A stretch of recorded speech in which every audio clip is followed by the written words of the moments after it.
Do we know when they're planning to start? 4:30, yeah, they're going all the time. So I said the screen will be 4:25.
Squeeze her out, Rocket.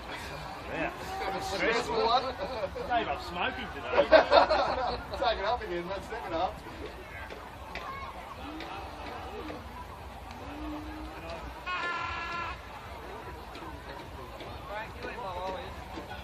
I did have to have a little self-reflection there at one point. I'm getting a bit emotional here. What's going on? Oh, yes, it's the game, man. Oh, yeah.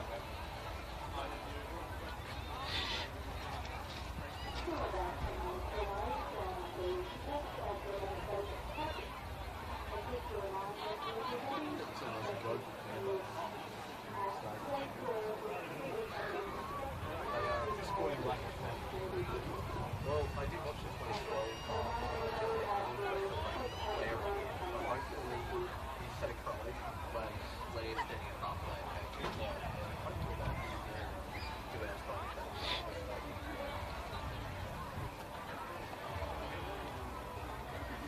do we need to test the third headset?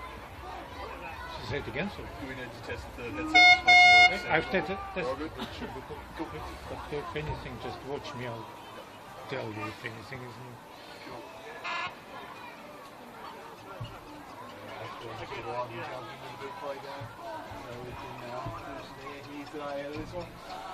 Yeah, look, I've got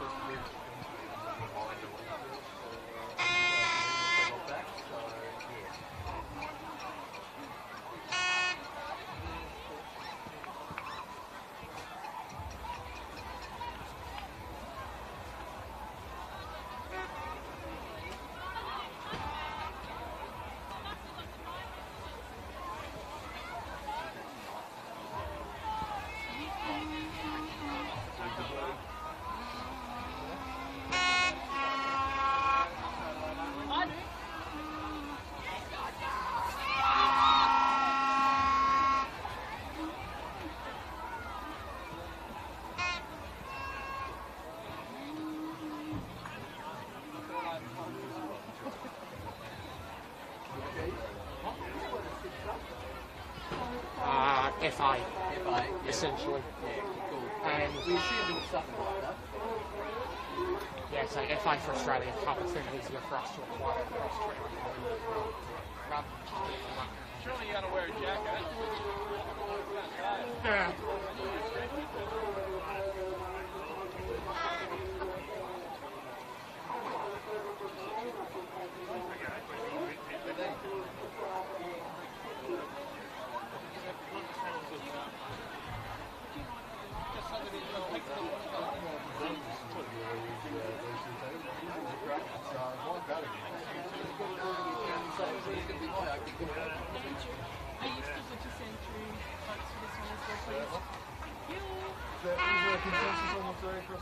Not quite. Close enough though. Close enough. It's interesting. Yeah, we had a real like, it's not clear, that was the thing, it was like there were a bunch of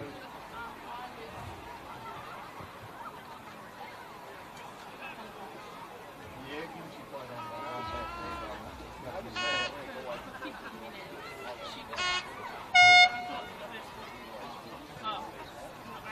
Yeah, we're basically take pictures of it online.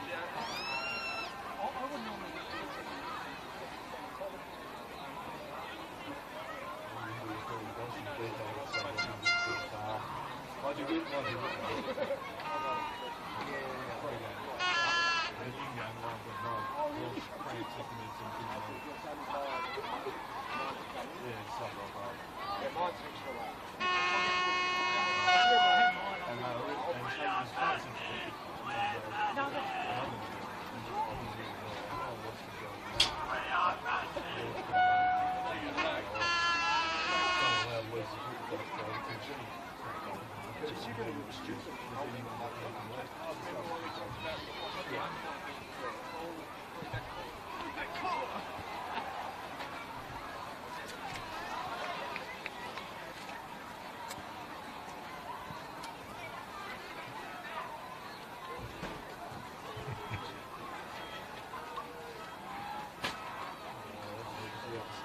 Is that okay, sitting here? You stand or sitting? I was sitting and then getting up at times. So either or. I mean sitting, but I don't mind a stand. Yeah, I can understand if you feel comfortable. Just got to watch the wires around. Please do. That's the key. Should I switch them up? Are you happy to start? We're not live yet. Ashley's going to send me a message when we are. Oh no, we can test it. Okay. So we'll also know it's going to play and you do like that. Just to be colour, yeah. Yeah, Unless it's like halfway through the very good minute. I'll lay out this.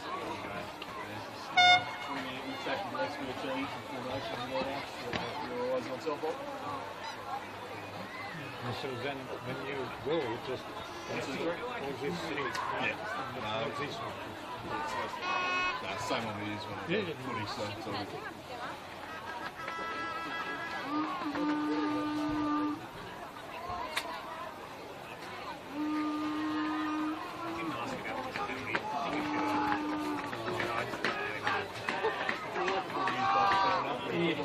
I don't know. yeah.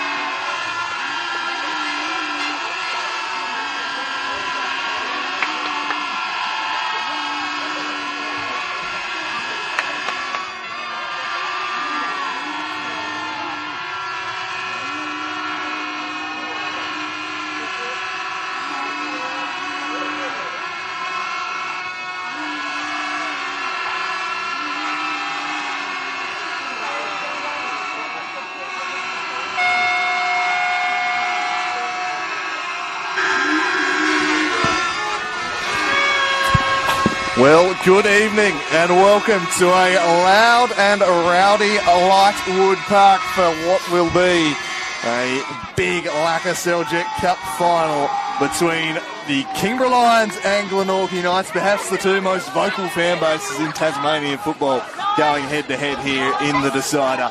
Someone other than Devonport will win this year. Their three-peat broken up by the Knights with a massive semi-final win. And this is going to be a massive clash. I'm Andrew Cooling. Joining me and Alex Mummery, who was in on the women's, is Paul Hunt, who's just sliding it in here for the big occasion. Last time we called Knights and Lions together, we had a cracking contest, Paul. Are we expecting more of the same today? Oh, I certainly hope so, Andrew Cooling. Thank you for the warm welcome. Pleasure to be here at Glenon's Lightwood Park. Fantastic to have the Lakoseljac Cup at a different ground this year, not held at KG5. And, well, that clearly brought some good luck to the Kingborough Lions as they're in the final this year. I think this was going to be a fantastic game. We've seen in the NPL Tasmania so far this year a really even contest between 4 to 5 teams, Glenorchy and Kingborough being two of those teams challenging for the title. They drew 2-2 on a very chilly Friday night encounter. Now we have a chilly Monday night encounter to look forward to. Indeed. We'll take you through the starting lineups for these sides before the kickoff. No real surprises there for the Kingborough Lions. Matthew Hess, Greg Downs, Jacob Huxley back into the team. He'll come into the defence. They're a bit leaky in their last start against Riverside, shipping 4, so they'll like to have him back in. Alex Brown, Kobe Kemp, probably been the player of the NPL so far this year. He is scoring for fun, has scored in every Lakoseljac Cup game he's played. 2 of those games were braces. Noah Mees, his support act in attack. He is one of the best strikers in the business. Eli Lutmar, a leader at the back. Otto Schwartz has found some scoring form lately. Keenan Dowse, Freddie Hess, the player coach, we love that. And Masatoshi Kawano will be in net for the Knights. Angus Burden will be in net. They've got Matthew Burkic, Jack Lovers. He was outstanding, the centre-back last time they met. Tyler Harrison will partner him. Riley Dillon, Nicholas Mearns is fit to make a start. That's a big in. Josh Redfern, Stephen Caldwell, a couple of goal scorers there, along with Tommy Walpole, Joshua Corderuccio and Connor Schmidt lining out the starting 11 for this Knights. We're just about to get underway. Looking forward to the action. A quick prediction from you two gentlemen before we get underway. Let's say Knights. 2-1 to Knights. 2-0 in extra time we go. So now they'll remove the splinters. We're underway in the Lakoseljac Cup final for 2024. Knights v Lions, and it's headed away by Schmidt. Schwartz nodding forward. Cleared away by Connor Schmidt. We saw a real furious tempo to the second half when these sides met, but it was a bit of a slow first half, and it'll be interesting to see how it plays out early in this one. Cup finals, of course, can often be rather cagey affairs. There was absolutely none of that in the Women's Cup final we just saw. It was a furiously paced opening to that one as Mearns gets in and he nods down. Looked down by Redfern. He's going to be leading the line today. And Caldwell, a real goal threat for the Knights. And Redfern will try and get in the end of this one. It was a big reason why they're in this cup final. He and Caldwell up at Valley Road in the semi-final. And there's Walpole. And they've got some firepower on the bench they can go to later. We'll touch on that as it comes relevant later on. But it's a deep Knights squad. And I'll tell you what, Paul Hunt, the amount of instruments at this venue at the moment, it is a loud crowd. It is a very loud crowd, doubly with the outside headphones and in our headphones as well. It's getting sort of echoing the Vuvuzelas as that one comes in towards Dillon. He slipped there from the Lions defender. Dillon also slips over. Up goes Redfern, should be cleared by Hess there. We've got the drums, we've got the flags, we've got the Vuvuzelas, the duck hunting noises as well. I think some of them sound like a little grating on the ears. Good to see some atmosphere here. We were touching on before, will there be a sighting from front line from the Glenorchy Knights faithful earlier? Haven't seen them yet. There's plenty of old Knights players in the crowd. I think they've brought half their 2005 and 2012 winning Milan Lakoseljac Cup final squads here. I reckon I've walked past so far this evening. So good to see them getting around the current crop of Cup finalists. And we'll see if they can get on the attack here. Mearns just hesitating on that one. Mees trying to flick it on. Schmidt, going towards Walpole, Redfern and Caldwell and Dillon up front. Those four interchanging positions a fair bit as the game goes on, as Dillon nearly rises high, but well cleared by Huxley. Eventually cleared by the Lions. It's Mees. Turns and faces forward. Plays it off to Brown. Kemp charging forward. First touch for Burden, and it'll be in his favour, I think, to be under the Lions faithful in this half. You can imagine the 90th minute that might cause something. That's a good ball down the line. Burkic up against Freddie Hess. Dowse swings it in, but well controlled there by Glover. Now Lutmar, high ball. Absolutely no pressure around him at all. Had a bit of an error last week in the NPL game. It was a little bit dicey, so he'd want to make a good impression in this cup final. I think can be a big difference in the game. Can be just the keeping. Yeah, absolutely. Many a cup final has been decided by that, and I suspect they'll be eager to test him out with a few aerial balls after that opening, as Schmidt drives this one down the line, cut out by Downs. Lions and we're looking to tighten up at the back. A bit sloppy against Riverside in their last start. Their coach, Freddie Hess, though, was quite strong in that, no, we don't care about that. We've moved on quickly. We're good to go. It won't be a factor as he tries to keep that one in, but just can't quite. Burkic to Glover. scored ahead of goal last time these two met. Mearns, no stranger to the big stage, but Mees gives it to Hess. He's got Kemp in advance. Here's Kobe Kemp. He's stepping into the area. He's just worked off it by Harrison. Tyler Harrison, one of the best defenders in the state against probably the form player of the MPL Taz. And Kobe Kemp, he'd be the MVP favourite right now. And they know they're going to have to shut him down if they're going to win this one. Here come the Knights on the attack through Tommy Walpole. Plenty of bodies in the middle as Downs gets across. He's got 4 in the box if he can find a way to cross. Tries to buy some space. In the end, Glenorchy. Burkic. Caldwell. Back to Glover. Now Mearns. Rolls it through for Caldwell. Dwells on the ball and strokes it back. Jack Glover once more. Just steers one in, but rising was Lutmer, a former Glenorchy Knight, part of their side. I think the last time they won the cap, wasn't he? Lutmer, or was that the year after he moved there? I think he was. I think he was one of his first season there. Lutmer now at the Lines, and they're loving having him as Hughes just goes flying over the top there and is penalised a little strangely for mine, Paul. The guy's blatantly gone into him, ducked underneath. Hughes Luke's got normal and just gone over him. I have no idea why, from my personal angle. It seemed very harsh, although maybe a little retribution for about a minute ago where about 40 yards off the ball, Hugh decided to elbow him in the kidney, which I'm a big fan of. The 2012 Glenorchy Knights Lakoseljac Cup winner in Jacob Hughes salute. Blast from the past. I'm interested to see where Alfred Hess lines up for Kingborough today, even though there's a set piece coming in now. Perhaps a chance here, charged down there by Hess. Threat hasn't yet passed, back to Mearns. Mearns curling in, Kawauchi will gather comfortably. I think he's a very, just to pick up that point, just a very versatile player. Looks like he's lining up on the near side wing actually, which is a little bit unusual. Will play through the middle, but can play pretty much anywhere on the park. And I think as Kingborough goes, sometimes Hess goes. If Alfie Hess has a good game, they often will win the game. Now Lutmer picking up this one on the launching it long. Burkic. Looks like Douse was going to charge forward. He's clearly been given the instruction to put Burden under pressure every single time now as called for a handball, and a little more clear cut there from referee Brenton Copra, winning his umpteenth Lakoseljac Cup final. Let's hope for some Copra time at the end of the game if it's a tight one, Cooley. I've already requested it. I saw Brenton pre-game, told him I expected a bit of Copra time. Scores a level, better be getting 10 minutes. Here's Hess, broken up by Mearns. Now they'll thread it wide for Riley Dillon. Stone cold, charging down the left here. Hess for company. On their bodies in the middle. Squaring ball. On its way to Glenorchy. Dillon skipping through. Riley Dillon, shot blocked away. Hugh Sloop steers clear back to Hess. And his brother Matthew turns it over to Glover. Glover back now. Glenorchy. Redfern, wide for Walpole. Now Schmidt. Knights, a team who are quite comfortable to knock the ball around in possession. The possession-based team here is the dangerous Mearns.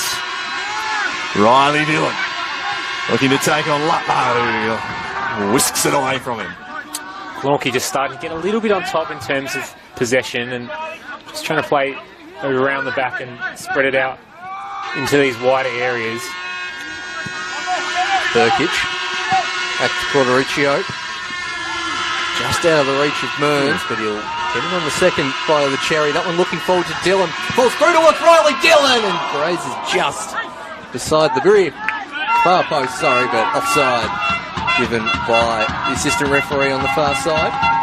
It wouldn't have mattered in any case. I thought he had a good angle to that one. It just skewed his shot a little bit wide. Again, wouldn't have mattered in any case, but he's looking likely today, Riley Dillon, thus far. I know it's early days, but they're finding him on the kind of isolating onto Keenan Douse, and that will hamstring Kingborough because Douse is such a good player going forward. And if he has to do all that defensive work, it's going to be a little bit hard for Kingborough to make impacts, I think. Strikes me as a man who relishes the big occasion, Riley Dillon. Hasn't played in too many of the big games. Clarence Zebras wasn't getting himself involved with them. Now at Knights, I think he's really going to be eager to make a mark in this cup final. And we know what a goal scorer he can be, as this one's cleared out of there. It should be high ball for Downs to deal with. Just steers it. Broken up by Burkic. Back into dispute. Nodding down was Glover. The AR's flag had been raised, so coming from an offside position, I think it was Mees. Just on that point with Dillon, there's plenty of players here with big game experience, but not necessarily with the teams. They're currently with Freddie Hess and Kobe Kemp. Played for South last time. Lions were in a Lacquer Cup final, obviously for South Hobart, not for Kingborough. And then on the night, and then they've also got Noel Mees, who again, Lonnie said he weren't making too many cup finals or similar when he was up there, but has played for Tasmania in rep games before, so plenty of big game experience on both sides. And then Knights have had almost a complete clearing of house since they were last in the final. That's, I think, I'll still go and say probably the best Lakoseljac Cup final there's been in its 24-year history. Their heartbreaking loss on penalties to the Strikers. Let's hope we get a similarly entertaining contest here tonight as Glenorchy is crossed to Schmidt, working hard to try and keep it in as Walpole, couldn't quite do so. All fizzing about the pitch here early on. There's a real pace on the game early. Both teams looking to leave their mark. Nick Mearns, he's certainly played in plenty of big games. I think would have been in the Olympia side that beat Glenorchy Knights. Was that 2018? As this one's worked forward. Broken up though by Otto Schwartz. Matty Hess. Wide for Downs. Downs trying to find Brown. Brown having a run at Schmidt here. Weaving and then surging in behind. His cross is a poor one and comfortably collected by Burden. I'll be curious to see how young Angus Burden goes in this game. First year playing senior football, making a cup final. Him and Josh Jones in a battle for that #1 spot in the start of the year, although it's experienced. Alex Woodham on the bench here as the reserve keeper today. It's Dillon now on the left-hand side. Mearns the furthest forward. Drops it off to Redfern. Return ball towards Dillon. Flag stays down. Goes the cut back, and that's well cleared. Again, pile up there, and just can't quite keep that one in. Cracking ball through from Josh Redfern. Just really nice interplay. I think Glenorchy's sort of front 3 or 4. You look at Walpole and Cordwell, they can just interchange so beautifully, and Riley Dillon sort of buzzing around in different positions, and Redfern showing his class there. It'll be a real handful for Lions today. Glenorchy gives it off to Caldwell, tries to tee up Walpole, tracking it down. He does so, but he can't keep his cross in play.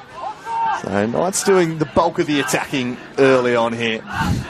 As the Lions Ultras finding their voice at the other end of the park. They've been in good voice all afternoon here. The women's team going down in heartbreaking fashion in the Women's Cup final before this. 2-1 to the Devonport Strikers in extra time there. So it's over to the men to try and bring some silverware here on this massive day for the Kingborough Lions. Probably the biggest day in the club's history, this one. Can they make it a fondly remembered one? Harrison nods into the middle for Mearns. Tries to find Redfern. Hess. Cleared away by Schmidt. Wide for Walpole. Looking to run in behind Brown. Redfern stretching for it. Downs was there to whack it clear. I think being at Lightwood Park, having 2 teams in the cup finals does make it probably Kingborough Lions' biggest day in their club history. Obviously both men's and women's sides have made statewide cup finals previously, but I don't believe in the same year. A real big occasion for the club, particularly the new recent redevelopments down here at Lightwood Park. The half-built grandstand behind us. That one's laid off well. Freddie Hess, bending down, slipped from there. Freddie Hess goes to the shot, Burden behind it. Finishes to claim at the first time of last one. Alex Brown charging that one down in case of a spill. Just another slip there from Jack Glover. We saw that a lot in the women's game. And at half time of that game, I went out and had a little look at it. It's very greasy out there, which means the ball will zip around for the passing game. But they should bring out the long stops tonight, because there might be a bit of that as well. You'd imagine there'll be a bit more dew the later we get too, so certainly I'm thinking to get slippery as Kemp crafts one over the top. Burkic was alert to the threat of Hess in behind, broke it up nicely. Mearns spies the run of Riley Dillon, but Lutmer has that one covered. Kawano calling for it, that's where he heads. And he won that goalkeeping duel there on the line. Seems to have fought out as easy for that starting berth. Here's Douse. He'll be full of run, no doubt. Hard work, as you'll see. Just up and down that right flank tirelessly, but we'll have to be careful he doesn't get too far forward here at times with the threat of Riley Dillon to counter. Kemp. Back to Hess. And Kawano. It's just searching for a foothold in this game at the moment, you feel? Certainly wouldn't say they're winning territory all possession so far, the Lions. They have had that one shot as it's a crunching challenge, goes the way of the Knights. The shot coming in and over the top, much to the delight of the Lions faithful behind the goal. A little early sider there for Stephen Caldwell. One of the two Knights imports this year. I think they've got a couple more from interstate as well. The Knights using those changes to the import rules, I think the best out of any side so far this year. Yeah, obviously only 2 internationals allowed, so all right, we'll go mainlanders as our imports for the most part. Here is one of the internationals in Redfern, who's just going to run here at the defence and slide a dangerous ball through, but it was well broken up. Getting back across was Downs, but they're certainly looking threatening here, the Glenorchy Knights early on, attacking with speed and options every time they go forward. Here's Glover. Corneruccio. Skips around Brown. And goes wide for Walpole. Walpole has a run of Downs. Crosses in near post. It was shut down and behind it goes for a corner. Glenorchy's pressing game is really causing a lot of problems for Kingborough to play through their midfield. Matt Hess is completely isolated in there, and Kobe Kemp's having to drop in a little bit deeper than they'd probably like them to be at this point, but I think that's just what they're going to have to do to connect the play today, given how Knights are just pressing reasonably high up the pitch, and you could see Glover on that big run through doing the business of turning it over there. As Dillon crosses in dangerously, Kawano scrambling, had to just pour it over the top. As Dillon's teasing ball floated and caused a problem. The Lions keeper puts it behind, but another set-piece opportunity here for the Knights. I think assistant coach Jake Vandermeer, the Lions bench, has found something similar to what you're talking about there, Alex, before, shaking his head and issuing some tactical notes to his fellow assistants there as that one goes in short towards Dillon with the shot off the crossbar. Riley Dillon's looked really lively in this opening 15 minutes.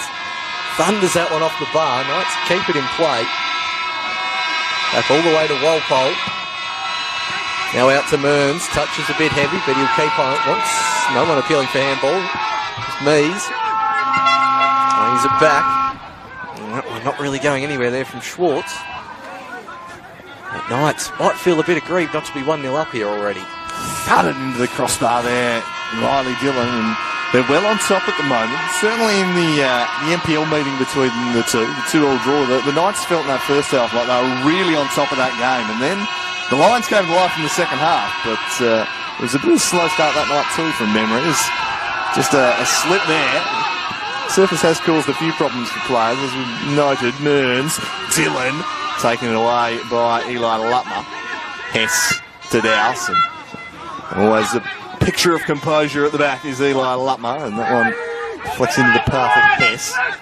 Douse looking for Mees, but again the Knights just pressing up and winning the ball back. Mearns threads it through. Redfern giving a good chase, but Kawano sharply across together. Very stylish save there from Kawano as he slid across the ground there. And I was just thinking, we were talking about the dew on the ground earlier. Those Lions v... It was always Lions v South NPL games. It used to be 6:30 in July. That kind of 2019-2021 period. I think they used to put them there to sort of make it a bit to their favour, really use that home ground advantage. They had a great record in those games. Christian scored a belter of a free kick to win one year. They're super dewy those nights, and I think this is going to work to their advantage down here. There's Douse on throw. Furthest forward, we've seen Kemp for quite some time as he turns and manages to win the corner in front of the home faithful. Do you have a fair bit of tall timber, Kingborough? Obviously Noah Mees scoring a hooks little one around the corner against South Hobart last week even. And then Kobe Kemp plays bigger than he is, and it's like huge sloops come up and Lutmer as well. Douse's delivery's been amazing this season. Plenty of bodies up there, Douse in, and it was Lutmer the target. Taken away, stays in. Douse will send it right back into the mixer. There it was Glover to steer clear. Although Schwartz flicks it back in, trying to find Mees. Back to Schwartz for a third time dinking in. Lutmer attacking it. Well, body on the line, it was well defended. It was Stone Cold Riley Dillon getting back there. That time we got an excuse to bring back that old game of Riley Dillon. He's still always been a favourite of ours in commentary, that's for sure. He's an entertainer. Certainly playing a bit further forward than he used to back when he was with Zebras. Started off back in defence and has gradually crept further and further forward the more years he's spent in the NPL Tas as Riley Dillon. And he's so far gone the closest scoring here tonight is Burkic. Heads that one towards Mearns. Burkic looking for options. Goes all the way back to Glover. Quarterback going to the keeper. Instead goes long towards Redfern. Dillon ran the wrong direction for where he wanted to pass the ball there, Redfern. And turns it over. Hess. Now, huge sloop. Towards Downs. Lions. I'm going to keep possession here for a minute as Lutmer looks long towards the run of Schwartz. Hess. Not quite getting that one. And again, they'll rebuild the Lions. Looking to play down this right-hand side. Downs running the opposite way to where Lutmer wanted it. Sorry, Alex. First real bit of possession they've had for a good while, and they're starting to get a bit of control. Still playing reasonably direct there through Lutmer, but at least they're able to put Lions back into a defensive shape. Searching ball, looking for Kemp. Burkic got back. He's heading the way. Now Riley Dillon, the Knights' defence solid thus far. As Mearns has a slip that almost lets in Schwartz. Collaruccio across the deal with it. And the surface certainly a big factor in the opening quarter of an hour or 20 minutes or so here. Freddie Hess tracks that one down. Flag stays down. Back to Douse. Rolls it in for Kemp. First time ball, a good one for Hess. He's got Mees in the middle, but he just didn't get the connection he was after there. Freddie Hess and the Knights both will let him know all about that. Just amazing how much slipping over there's been so far. I mean, I know most modern boots these days are light with the blades and one of these old screw-in studs, but wouldn't hurt to chuck a pair in your bag for nights like this as that pass goes to Mearns. Collaruccio's in a bit of space, but lays it out towards Dillon. Mearns. Inside towards Caldwell. Collaruccio will get there just in front of Brown. Now Walpole.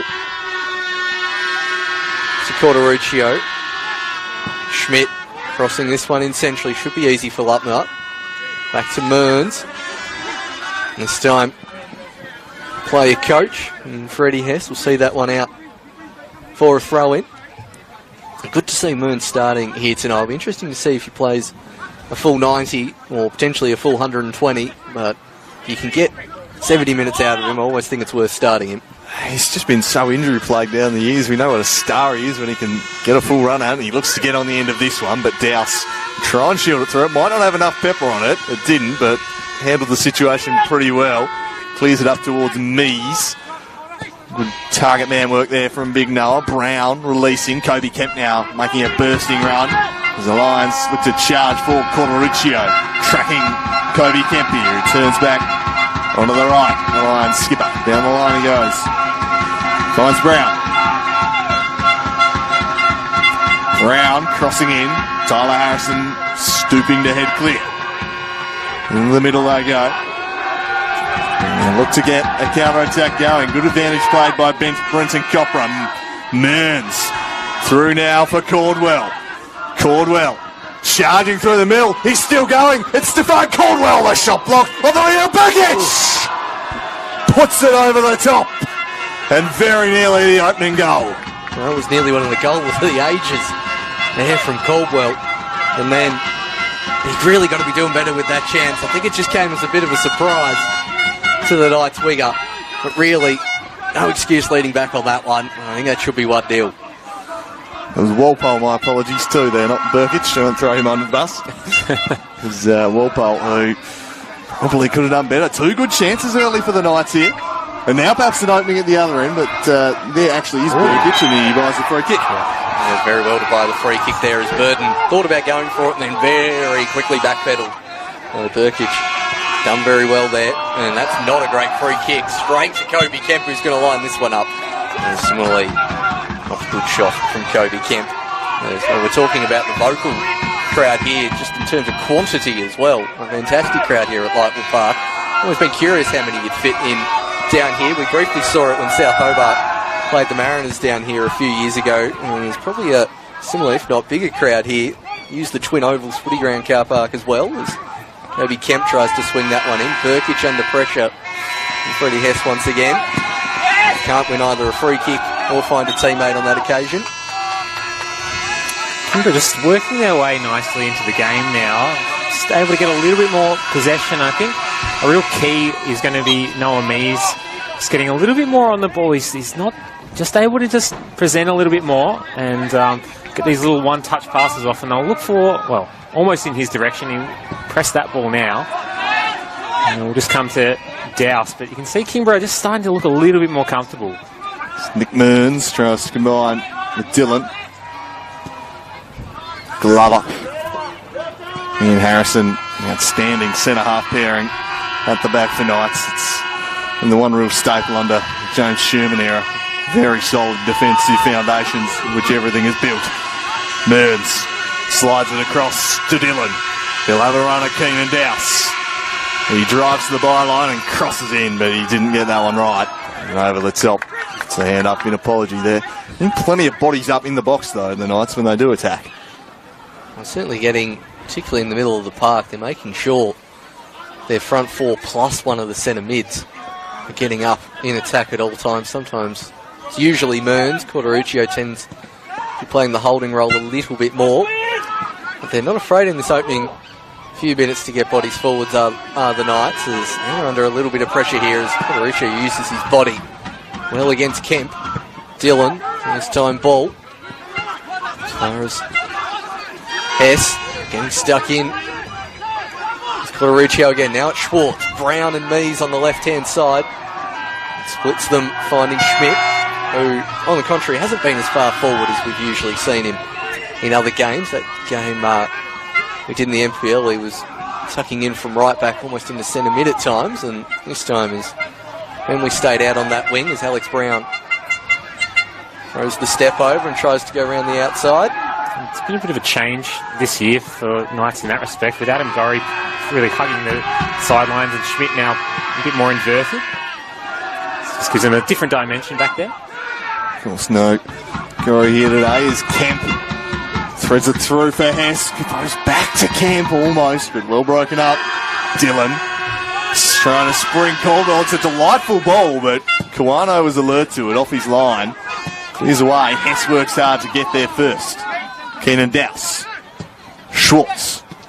Now Noah Mees. Starting to get himself involved. Big Noah. Wonderful goal he scored in South Hobart a couple of weeks ago. As they've turned it over very softly here to Redfern. Dangerous man to cough it up to. Redfern scything through the middle. It's Redfern! Kawano comes up with a huge save and keeps it at 0-0. Full extension from the Lions keeper. He had to be good, and he was. What a save. He's just laid full length, top corner. He's just robbed Redfern of a beautiful cup goal. And I think that's why he's come in for as easy throughout the season. He's got some, well, just an exemplary athletic saves in his back pocket. The corner. Dylan this time. Kawano gets up, punches. Alex Brown, only one up ahead in Mees. Burkic just about keeps that one in. Staying out on that right-hand side is Burkic now. Lays it off towards Walpole, wants the return ball. Should go back post to Dillon. This time for the Knights, blocked on the line. Corderuccio, Dillon wants it on his right, tries to curl it. Schwartz clears. And now Lions with the counter-attack. And maybe a bit of space for Hess to run into there. Tried to go to Mees. Mees is peeled off to the left-hand side. Dowse and Brown getting forward. Game opening up here is Schwartz towards Kemp. Dowse wants it at the back stick, goes towards Freddie Hess, falls towards the top of the box this time. Burton doesn't even collect that one after saving it. Freddie Hess, apoplectic, no one was coming in to try and get that one once the keeper spills it. And this time Burton collects.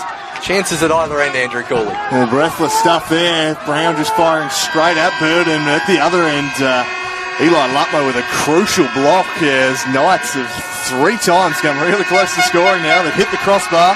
Kawano's made a wonder save, and then Lutmo with a crucial goal line block. So they are posing a real threat, but as we saw, they've got some speed to get them back the other way if they don't take their chances. If there's one knock on the Glenorchy Knights this year from what we've seen, it's been conversion in the final third. They create a lot of chances, they don't always take them. Yeah, it's not just this year as well, it's happened to the Knights over the past couple of seasons at different times. I remember there was one year, I can't remember if it was last year or the year before, they were playing with about 4 attacking mids and no strikers. And it might be, certainly got their strikers in, their genuine number 9s in this year, but just haven't been able to get past Kawano or the woodwork so far tonight. As now Kemp down towards Brown. Didn't seem too much in the first 15, Alex Brown. Now starting to get on the ball a bit more. Forces 2 players to fall over with that move. Kemp turns, Mees. Schwartz has the shot. Matty Hess towards Kemp. Towards Mees, trying to barge through Nick Burns. Now the cross comes in. And this time, Burkic wanted Burton to come, and he'll be out for a goal kick on this occasion. As sun pretty much officially set here at Lightwood Park, all the new-ish lights now at Lightwood Park. Much easier than those older lights from a few years ago. Yeah, nicely illuminated as Tyler Harrison whacks this one clear. Hugh Sloot to Hess. Schwartz. Back to Lutmer. Eli Lutmer. Experienced customer at the back. Sends it wide for his coach, Freddie Hess. Dwells on the ball a moment. Uses Dowse. Hess back to Hugh Sloot. As you mentioned, a former Glenorchy Knight. A former cup winner at Knights. Famous name at that football club, Hugh Sloot. As Schwartz gets on the ball. Hess. Mees. Tries to find Dowse, but maybe just invited in Dillon. And the referee says a little overzealous there. Riley Dillon with the elbows and blows a free kick the way of the Lions. Interesting call there. I don't know if I probably would have just let that one go out for a Kingborough throw. But I was going high, accidental high foot, or just leading with the studs, personally. Not that I thought it was the biggest free kick in the world, but he did run in and just miskick it, and that showed the studs, potentially. As we have one of the first real free kick, attacking free kick opportunities here of the evening. This has been something that elbow. That's what Copper signalled, the elbow. been concentrating on this a lot this season. I was talking to Kobe Kemp a few weeks ago in an interview, and he doesn't say they work on it specifically, but they really trust Keenan Dowse's delivery from this sort of area, just to put it in a nice area at a good height for the tall timber to run at. Well, certainly got some aerial threats. Lutmer, Mees, Kemp, all very much goal scorers. There's just a brief pause here as Copper sorts out the wrestling match going on. Curled in, but can't beat first defender. Corderuccio sees it away. Hess just collaring there, Caldwell, and Copper spots that arm around the shoulder and blows the free kick, which Burns takes very quickly, and it was on, but he just mis-executed a little there. Now it spills the way of Kobe Kemp. Some room to move here for Kemp. He's got Schwartz wide, sends it in that direction, shut down by Schmidt. He steers it out of play. Nick Burns very much had the right idea there, but just got the sand wedge out of the bag, not the 9-iron. If he had the 9-iron on there, I reckon the Knights were on there. As Kawano was in a decent position, but a bit more centrally. I reckon the Knights would have been in a good spot there, but it's now the Lions attacking on the far side. As the shot comes in, Burden collects that one well. Probably the best take of the evening from the young keeper. Well, Freddie S was on the doorstep himself that time. Leading by example as the coach. Burkic marauds forward. Nice work from Redfern, and now they try and spring Riley Dillon, and it took a very accommodating bounce for Riley Dillon. Sits up for him, sends it to the back post, headed just wide of the mark from Walpole. Oh, not far away. It was a great move. Not far away from opening the scoring again, the Knights. Another good opportunity for Knights. I saw a few games from them. One against South Hobart a couple of weeks ago where they had a lot of opportunities to win the game. They just couldn't get it done. Steph Caldwell in particular just didn't have his shooting boots on at all. I know he scored that amazing goal to put them into the cup final up at Devonport, but you just think cup finals, missed opportunities, they can come back to bite you. Very much so. You want to take your chances while they're flowing, as this one's brought down nicely. Mike Caldwell looks to take off. Here's an opening. It's Stefan Caldwell. He's on his right. Caldwell, Kawano again! Brilliant! And the Lions are holding on. Somehow Knights haven't scored here. They are piling it on. Caldwell again! And he blazes wide.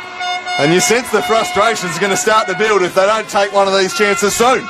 Just looking over at the Knights bench, just not quite a sense of resignation, but just a sense of what more do we have to do? It's another missed chance for the Knights. I think that's about 6 they're up to already here in the first half. Really, on the balance of play, surely got to say they've got to be in front, but that is the magic of the Cup. This is the qualifier to get into that fantastic Australia Cup competition. The Tasmania's representative. Lions, a little bit of luck on their side so far, as now Redfern up towards Walpole. Walpole again getting on the right peg, has the shot. This one charged down from Downs. I probably shouldn't say too much luck, because Kawano has been fantastic so far this evening. Absolutely, he has answered the call on a couple of occasions. And the Knights dialing up the pressure here. Minute after minute on the attack. Stretching this Lions defence, creating openings. Can they make it count? They've got 10 minutes before half time. Swings it in near post. Harrison the target. The Kemp was there to nod a clear. Mearns keeps it in play so nicely. Dillon bobbing up on the right flank now. Cross again, looking for Redfern. Nods it back down. Tyler Harrison. Well, he got well under that one, and he sends it over the fence. That was a bit icky, that attempted finish. It's the finish of a defender, wasn't it? Yeah, I just wonder how just kind of looking over to the Knights bench, how they are feeling about this, because obviously creating opportunities, as a coach, that's what you want to do. It's like, you want to get in good positions, and ultimately it's just up to the players to finish it. It can be hard to work on, but at a cup final, you have to take them. You can't just be like, oh, our process is good here. You got to put it into the back of the net at some point. Yeah, I think it's over the longer term. As I asked James Sherman about this at the press a couple of weeks ago, I said I'd be more concerned if we weren't creating chances. And over a league season, absolutely. I mean, a one-off game, taking chances is the more important thing. Yeah, look at the under-21s game today. I think Zebras had one shot, and it was a good one. Went in, and they won 1-0. The Lions, they're just hanging out for half-time here at the moment. They are well and truly on the back foot. So that one drifts out of play. 8 minutes plus any copper time for this first half, as Riley Dillon stealing about 15 yards there. Burkic towards Glenorchy. Knights towards Harrison. Raking ball looking for Redfern. Good header from the Knights striker Dillon. Mearns making a good run. Nick Mearns in towards the 18-yard box. Goes to lay it off towards Dillon. Dillon cuts it back, and Lutman's there to calmly get rid of that one. Freddie Hess towards Schwartz. Kemp making a good run, and Lutmer goes in that direction, but didn't really get the air on that one. So that one falls towards Glover. Couldn't quite get that one out of his feet. Mearns does well to keep it in. Lutmer trying to find a striker on this occasion, but can't. And now Redfern.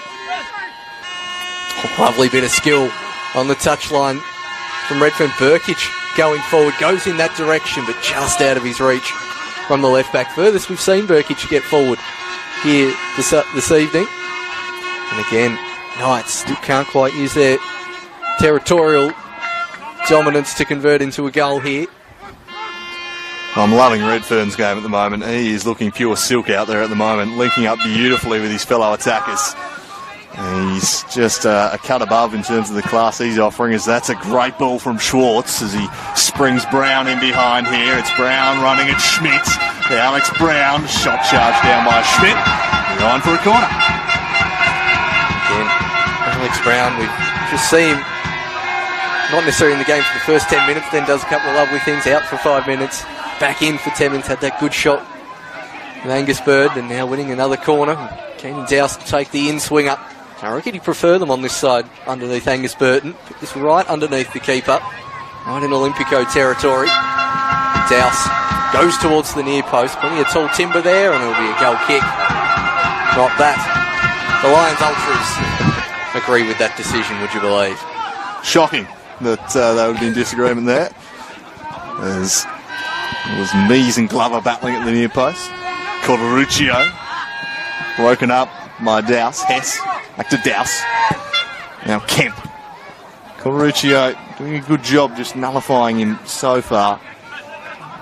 Mearns. Burkic.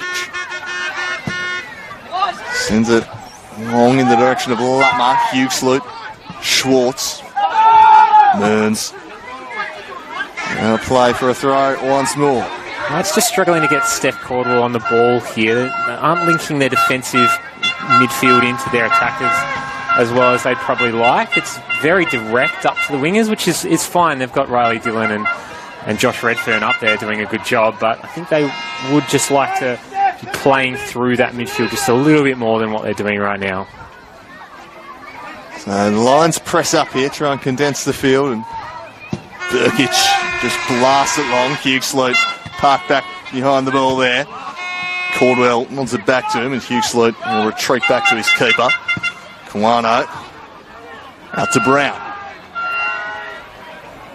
Turns. I was looking for Kemp. Tyler Harrison was there checking him tightly. Downs across to deal with the threat of Redfern. Puts it out of play. Knights actually will leave this one for Connor Schmidt, and they do. Back towards Corderuccio. They decide they'd much prefer to attack down the left, the Knights. Out towards Caldwell, trying to charge through the middle. Freddie Hess going back and just doing enough to put the Knights attacker off his game. And now Glover. Plenty of time. Jack Glover to lay out a pass, goes in the Walpole direction, but Kawano safely sees that one out for a goal kick. Again, it's probably just a little bit more direct than James Sherman would like there. It was pretty classily done by Glover, and it looked like a good ball off the boot, but ultimately not that threatening for the Lions' defence, and they'll get a chance to play out here. And Jacob Hugesloot was across to Downs. Searching for Schwartz, but Corderuccio working hard. And really nice. Just cunningly flicking it away afterwards, just to buy his defence a few more seconds to get set. You often get off the ground putting your hands at that direction. Beautiful stuff. This one's looking for Schwartz, broken up to the feet of Kemp. Downs. Kemp. Back to Lutmer. And the bullseye once more, Kobe Kemp. Raking through ball, just a bit too much on it for the overlapping Dowse. Ticking towards half time here. Scoreless it remains, but not through a lack of chances. Glenorchy Knights have come close on at least 4 occasions. And the Lions, I think, will be very happy to take it into the half-time sheds 0-0, given the way this half's played out. Yeah, they've had periods of their own that I think they've got a bit of momentum, so if they can keep this at 0-0, they'll still be confident of getting something out of this game. As much as they've probably been a bit lucky, and also had their goalkeeper save them on a couple of occasions as well. certainly is Douse. And towards Mees. Schwartz. Douse not quite on the same page on that occasion. As Knights appear to have lost their throwing taker as Burkic appears to take the throw. At some point, there we go. Burkic down the line. It'll be the Lions ball. Douse. Good throw towards Kemp. This will see play open up a bit. Kemp with Brown on the far side. Walpole getting back to help Schmidt. Low cross to across the 18-yard box. Cleared by Burkic. And going right to the back is Otto Schwartz. And he's not happy with that decision, but we've gone clapped straight into the back of the neck of Glenorchy. Yeah, I don't think you can complain too much there. Although Schwartz not going to stop him, but it looked a pretty blatant one tomorrow. As Harrison stands over the ball. Final moments here of the opening half at Lightwood Park, 2024 Lakoseljac Cup Final. Silverware and of course that highly coveted around the 32 Australia Cup spot on the line here tonight. So that one won't find Walpole, broken up by Downs once more. Hess to his brother Freddie. That was blocked off. Downs. Schwartz. Pressured. White Glenorchy, just the 1 minute of additional time, signalled by Mr. Code on the near touch line. Saving it up for the second half is the big load of extra time. Well, you'd hope so. Certainly if scores the level, you'd expect nothing else. He was long before FIFA came in at the World Cup with their 10 minutes of additional time. Roten Copper was applying that. As this one is rolled forward and back, and Schmidt trying to find Dillon sneaking at the back post, but allowed to run a little bit of confusion there between goalie and defence, but it all works out all right. Just clearing that one up before they go back into the half-time sheds, and again pulling out all the stops for this Lakoseljac Cup final. Ball plinth, official stoppage time board. Nathan Coates' wonderful golf swing to the right there to show the crowd. It's all the stuff we love to see in a cup final. As Glover heads that one towards Redfern, who's got Hughes all over the back of him. Tries to lay it through towards Dillon. Douse trying to keep that one as a goal kick, and Knights will play that out for a throw, but that will be it for the first half. 0-0 between the Kingborough Lions and Glenorchy Knights. And as we were alluding to before, Andrew Cooling, Knights with the better of the opportunities, yet it's still 0-0. Yeah, two brilliant pieces of goalkeeping from Kawano and Riley Dillon smacking another one to the crossbar. There was a shot on target blocked away by Lutmer. They've had plenty of prime goal-scoring looks, the Knights. There's certainly been the better of the two teams. They're playing well, they're creating chances, but as we've said, and we're going to keep saying it till they take one, they're leaving the door wide open for a very dangerous opponent. And when they played in the league earlier this year, Knights had the better of the first half. First 15 minutes after the half-time break, Kingborough Lions came out just with a tenacity and suddenly flipped the game on its head. So we know they can do it. It'll be very interesting to see. What's been the main tactical thing you've spotted out here in this first half, Alex? I just think there's been a bit of a swing. I think Knights' press in that first probably half hour was really fantastic, and it created a lot of opportunities for them. It sort of went off the boil a little bit and then got a little bit disconnected. They couldn't really play through their middle. I think Kingborough made it a little bit harder for them. And in a way, I wouldn't be confident if I'm Kingborough going 0-0 there. Obviously, they've had a lot of work to do and some brilliant saves from their keeper. But that last probably 10 or 15 minutes, they just started to work their way back in there. And I think get Kemp and Mees a little bit more into the game. And I think that will be really important if they're to go on and win this one. Yeah, they've got so many good players. It's unlikely they're going to stay down for too long. They're going to have their moments in this match. It's delicately poised. It's an intriguing cup final, this one. We'll be back with the second half in around about 10 to 15 minutes or so. Scoreless after 45, not through a lack of chances in the 2024 Lakoseljac Cup final. Currently, it's Kingborough Lions 0, Glenorchy Knights 0.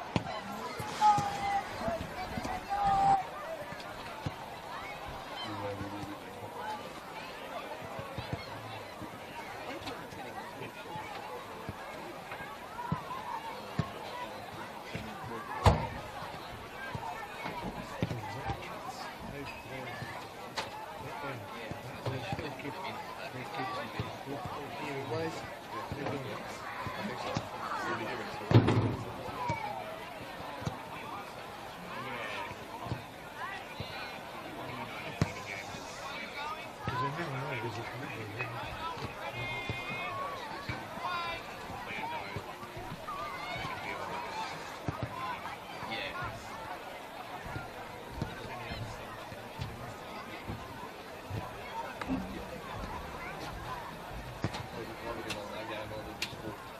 That's fair enough. I probably should have just said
Friday night Jack Rewell's game. Oh, you Top of did that. Johnson, I understand, is the coldest place in the world because of the wind tunnel. Colder than the other side of Johnson Probably, it feels like the wind just whips through the back of the stand. That's right where you are, and it was 2 degrees and rain. so you had rain, I guess, when we did the FA Cup game, that wasn't rain. They had the swirling. No, this was like driving rain, howling wind, 2 degrees. It was. I don't know if people are expecting to let the half rain. They can't. No, that's the worst thing. This is fine.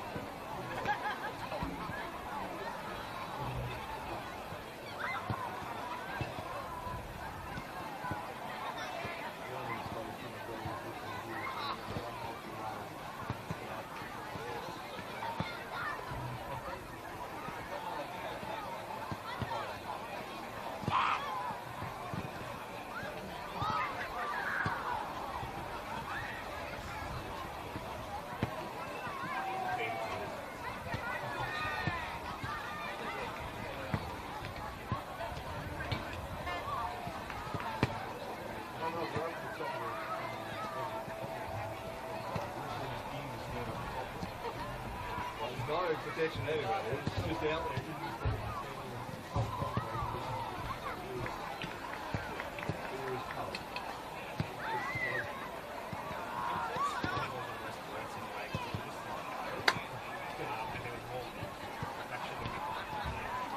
Yeah, the wind was the killer. Yeah. Much nicer now, actually.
Genuinely great watch as the Hawks fans will be very excited.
Yeah. The days of the tank. Yeah. The dark times. Yeah. Dark times. The time when I lost all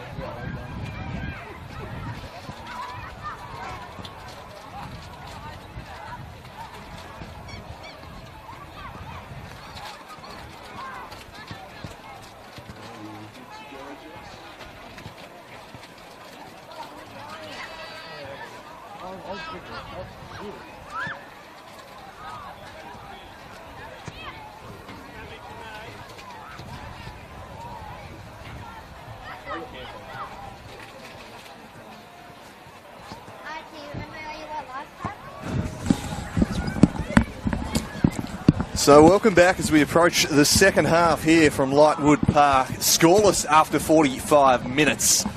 Kingborough Lions perhaps fortunate to still be level. The Glenorchy Knights with some outstanding scoring opportunities they couldn't take. A couple they did get on target, but Kawano was up to it in the Lions' net. But the Lions just starting to show a little bit late in the half, and they'll be looking to, you know, parlay that into a better second half performance. And as we said in the first half, last time these two sides met, it was an entirely different Kingborough Lions after the half-time break. So do we think Freddie Hess can weave his magic again here, fellas? Probably. I mean, that first 15 minutes in that game, as you mentioned, Andrew, probably the best Kingborough have played all season, scoring 2 goals in that NPL contest a few weeks back. Kingborough Lions with the home ground advantage could be a factor here. We've spoken of the dewy surface and the crowd atmosphere. Kingborough Lions, Glenorchy, one thing they've got on their side, club pedigree, most successful team in the history of the statewide cup. Lions in their current iteration, 0-3 so far, so it's not the best, 0-2, not the best record, but we'll see what they can do in this second half. Freddie Hess is, now that he's actually had the chance to be in the sheds and talk to his troops, not on the field, might be able to put a few instructions in. It appears he's having a very long chat with his side, not yet back out on the pitch. And what do you reckon, Alex? Well, Knight's doing a proper warm-up there just to make sure they're nice and warm. I mean, they've all had a big enough warm-up due to extra time in the women's game. Feel Freddie Hess, what are you doing here, Alex? What are you changing in the half-time break? Goodness, good question. I think it's hard with Kingborough. I was just about to touch on this point, and as you look towards sort of like potential of extra time, things like that, because they don't have as much depth. I think in terms of their starting 11, it is one of the better teams in the comp. But you have a look at the likes of Mamich on the bench, Nick Naden on the bench. You've got a little bit more to play with in terms of personnel changes. I'll tell you what he's not doing. He's not getting the players out early to get acclimatised with these conditions. He's keeping them hopefully nice and warm in those change rooms. But hard to know exactly. Potentially just looking a little bit more to get Kobe Kemp involved, whether that's pushing him deeper or playing a little bit more direct and playing him off Noah Mees. But there's many things you could do. But as I said, they're not out yet. Everyone else is. Yeah, Brendan Copper's in the centre having a chat to the match manager on the far side. Goalkeeper coach for the Knights, Alex Tatten's re-warmed the keepers up. Lions just using every second they can here. So Freddie clearly got a bit he wants to change up and get work last time. But at the end of the day, it's still 0-0. It's not like they're chasing the game or anything. It's all square as they do emerge now from the rooms. See if there's any person up. That looks like Simon Vivarelli I spotted. So at least one substitution's been made. Okay, yeah, well, it made me a bit of a fool in that situation, and I think Vivarelli, when you're looking at that team sheet, his name does stick out. Is it? No, it's not. No, it's not. Apologies. He's just turned. I've seen the number. False alarm. False alarm. Similar hairstyle throw me, but no.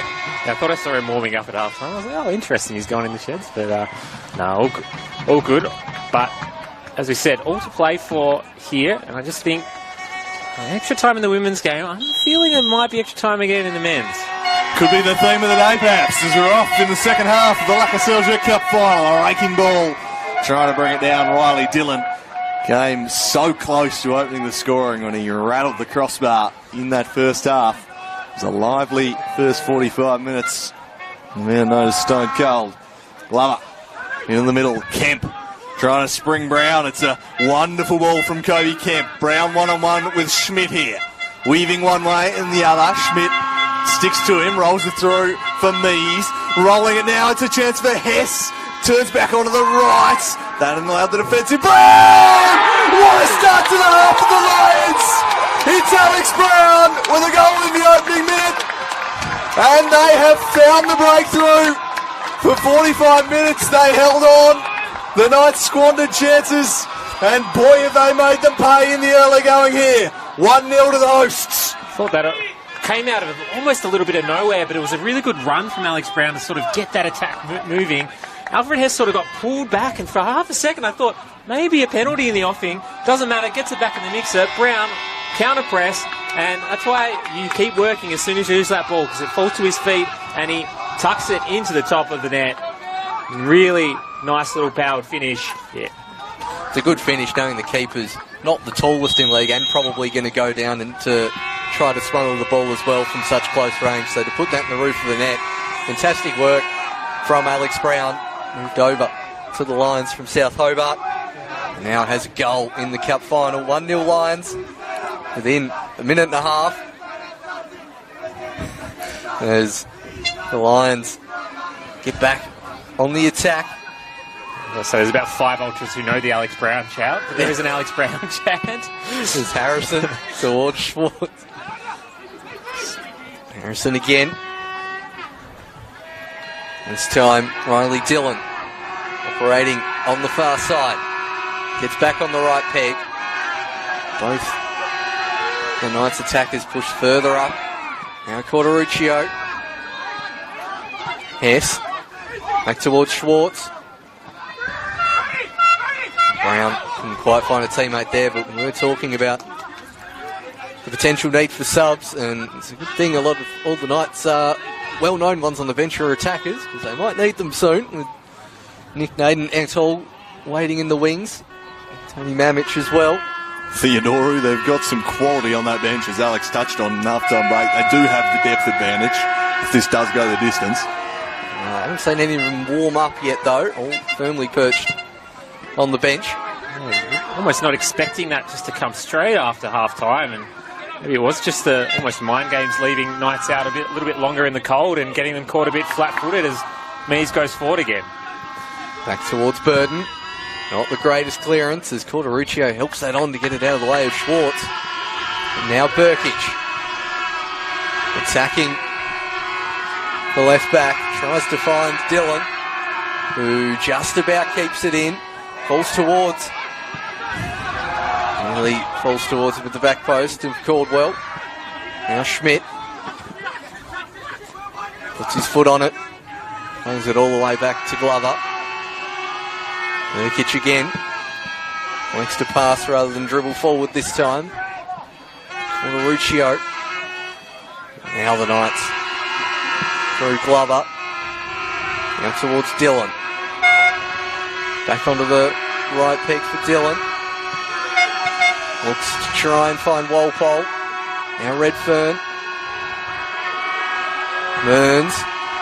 Straight into the chest despite calls for handball. That one charged down as well. Caldwell, that one wide into the Knights section of the fans behind the goal. One thing the Knights are doing is they're passing, almost bypassing a lot of short passes to go a little bit longer. On that occasion, it worked out really well. Glover played a beautiful ball out the wing. It's a few times where Corneruccio is showing for it. He's acres of space in the midfield, actually has time to turn. And just not going with that option in favour of playing back to the centre-back at sometimes. And if you ask someone like Andrew Postecoglou, you always want to be playing forward. And I know that's a bit, some people want to maintain more possession over others, but it just doesn't seem like they're looking for those shorter options that are on at times. Schmidt can combine here with Walpole. Corneruccio treats to Glover. Now he'll look to drive through middle of Lightwood Park. Burkic sends it wide for Dillon. Crossing in. Want to run behind it Downs, who whacks it away. Burkic losing his footing. Schwartz. Douse. Matty Hess. Finds the feet of Kobe Kemp. And Kemp wide to Freddie Hess. Battling away there with Corneruccio. It'll be a Lions throw-in. Some Kingborough support, finding voice here. Suddenly, very much enjoying life. I'm not sure they would have loved a lot of that first half, but suddenly feeling good is going down there. Big Measy, and he gets the free kick, and this is in dangerous territory, especially with the likes of Downs to call upon. If he wants to try Weeby's magic, that's how they reached this occasion, of course. Stoppage time stunner up at Windsor Park. One thing I would be interested in that I think Kingborough could do a little bit more of, you always know if Dowse is taking it, it's not going to be a shot. It's going to be a cross. I'd almost just say, Greg Downs, just go stand over it and just put that doubt in the back of the mind. But, I mean, he's such a good delivery of the ball. It doesn't often matter with Keenan Dowse, but yeah, just something that I've picked up. This will probably just go to the back post here. We'll see if he can find a target here as Hess battling away there with Schmidt. It'll be Dowse to bend it in. And it's headed away. Lutmer will get to the fall of it. And he's happy to just let it run. Pretty crucial header there as well, as Eli Lutmer had about 4 yards of space all to himself at the back post there. Let that one run out of play and just let the team reset. And Jacob Hughes-Luke going back to their centre-back positions. It's Greg Downs. Thinks about the long throw. Goes a bit shorter towards Kobe Kemp. Ball towards the back stick. Cleared by Glover. Brown. Calls for handball, not given against Freddie Hess. And now, what can the Knights do on the counter-attack? Dillon towards Burkic. They just keep possession, the Knights, and Lions have got back in position. That's not a great ball. Any stretch of the imagination, easily cleaned up by Dowse, who's got time to pick out a pass. And potentially had too much time there. Dick Keenan Dowse. There's Burden under pressure from Brown. Walpole in a good pocket of space. Gets it now with Caldwell in short. Redfern up top. Mearns an option. Schmidt charging forward. Goes in that direction. Connor Schmidt with not one of his better crosses there, Connor Schmidt. I was all ready to see who that was charging in at the back post, and a rare biscuit from one of the better wingers in the league. Yeah, it was delightful build-up play, really built nicely. They've had a few moves like that today, knocking the ball around. Just the end product lacking there from Connor Schmidt on that occasion. Kawano drives it clear. Mees, the hold-up work. Hess goes down. The referee will give him the free kick. Wants a slice of cheese, but that would be a little strong for mine. Hasn't really been anything approaching a slice of cheese so far in this game, really. It's been a pretty clean game, really, for the most part. Yeah, the end of the women's game was a slugfest in the end. There was cheese all over the place. It was a dairy farm, mate. Yeah. It's been pretty nice and clean, but a fair few free kicks, and here's another delivery opportunity for Douse. Put away by Mearns. Might fall for Walpole. And Walpole, described earlier in the season by his coach as a revelation. Not anything going there. Blasted long. Harrison parked behind the ball. Codoruccio. Walpole just a slip again. The surface wreaking a little havoc, but he gets back on and tries to take on Schwartz. Schmidt riding shotgun. Sends it in. Getting a foot there was Lutmer. And then Matty Hess across to deal with it. Codoruccio. Schmidt. Back to Codoruccio. He's going to change the direction up here. Goes back to Glover. Carrying it forward, the big centre half. Dillon. Delays, then goes to Mearns. Flag is raised. Kawano is strong in the air regardless. Just giving his fan club something to cheer about. Trying to get on the mark of the week compilation there, Kawano. Love his style in goals. He's just got that athletic, fast twitch style about him. But those aerial balls, he absolutely launches for them. Good spring on him. There's Kawano. We'll see how much distance he gets into this free kick. Straight to a Knight's head. Hughes Flute tries to get it forward. Dillon keeps it in play. Codoruccio towards Burkic. So the persistence of the Lions faithful when the ball's just being passed around the back to still make a lot of noise is quite something as Walpole down the line towards Caldwell. That's a good ball. Mearns is waiting. And that one to Redfern at the near post. And he puts that one in the crowd. That's a better move there from the Knights. 3 players streaming in. Dillon at the back post. Mearns at the penalty spot. Redfern at the near post. I'd much prefer a bit more of that as they chase the game. Just about perfect in terms of attacking build-up there. Cut back to the top of the box. Redfern running onto it. Just didn't have the angle, and he had to do it the first time, but the only way he's scoring that is if he kind of slices it around into the back corner, but couldn't do it, and it remains 1-0. Perfectly weighted ball from Walpole too. Just unlock them. Still unable to find the breakthrough, and it's the Lions in the ascendancy here as they look to the bench for the first time, perhaps. As Downs a bit late there, and that'll be a free kick going the way of the Knights. Sherman urging his troops to move the ball quickly. He wants a bit more intensity, a bit more speed of ball movement here from his side. Throw his head back in disgust at the fact that wasn't happening. Not the best pleased, James Sherman. This one is spread wide.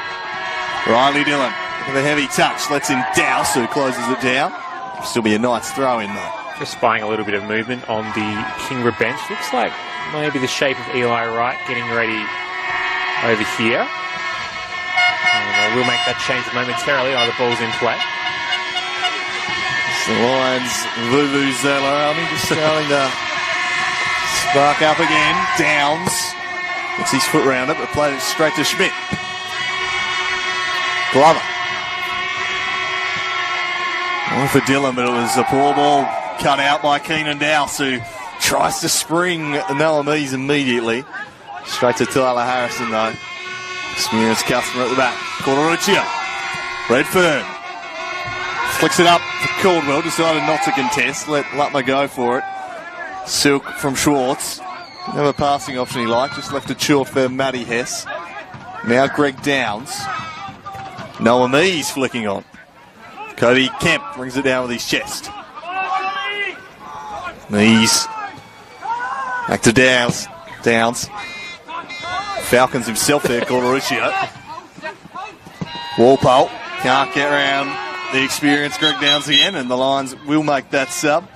The first one is going to be Jacob Hughesloat off, so defender off for right. I got to assume a bit of a tactical reshuffle coming here, because that's definitely not like for like. I think Greg Downs will shift into the middle, so he'll probably play centre back. I mean, a man who can play pretty much anywhere on the park, and then probably Eli Wright at fullback, you'd assume.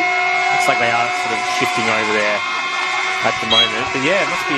I did see he just sit down in order to enforce the sub, no matter what there, I think. So it could be part tactical, could be part injury as well. Maybe just a little worried about Knight's speed in flanks, so get someone a little quicker in wider areas. Here's a chance perhaps for Redfern, building up ahead of steam. Well corralled by Lutmer, who slides in expertly. He's having a fine game, Eli Lutmer. He certainly is. And yeah, Greg Downs. That's centre back. Eli Wright in that position. Seeing Riley Dillon take the corner. I feel like I haven't seen much of him in the second half so far. It's been good play from Knights down this flank, but Dillon so instrumental in that opening barrage from Knights. Dillon this time goes towards the back stick and just ease off that one. Was Glover and cleared by the Lions. Burkich, heavy touch. Just about comes out the better of it, the Knights, as they retain possession, and Portoricchio searching ball towards Dillon. Right with the header, and preferred the throw in to the pass. Still in play. Now Schmidt up against Mees. Heaves that one forward. Dillon just about getting in behind, and Downs does just enough to shield that one out of play. Really focusing the play down this right-hand side. Looks like the Knights might have swapped wings with that change as well. So Walpole looking like he's set up on the left, and as we mentioned, Riley Dillon not getting much of the pill out on that far side. He's come over to the near side now, so see if he can cause some chaos. So approach the hour mark. I wonder when James Sherman considers a substitute. He's got some good attacking options. Naden, Bamic, Theodoro, another classy player. We'll see how long he waits, how long he gives these guys to start creating chances here. Now they're chasing the game. I wonder what sort of move they could make. Maybe just have one holder in Mearns and Caldericchio off. He sometimes gets subbed, so could be a more attacking shift like that, or whether it's a like-for-like player. I reckon it'll be one of those two, Caldericchio or Mearns. It would just depend on, as you say, the fitness and or tactics, I would imagine. As Glover plays it forward.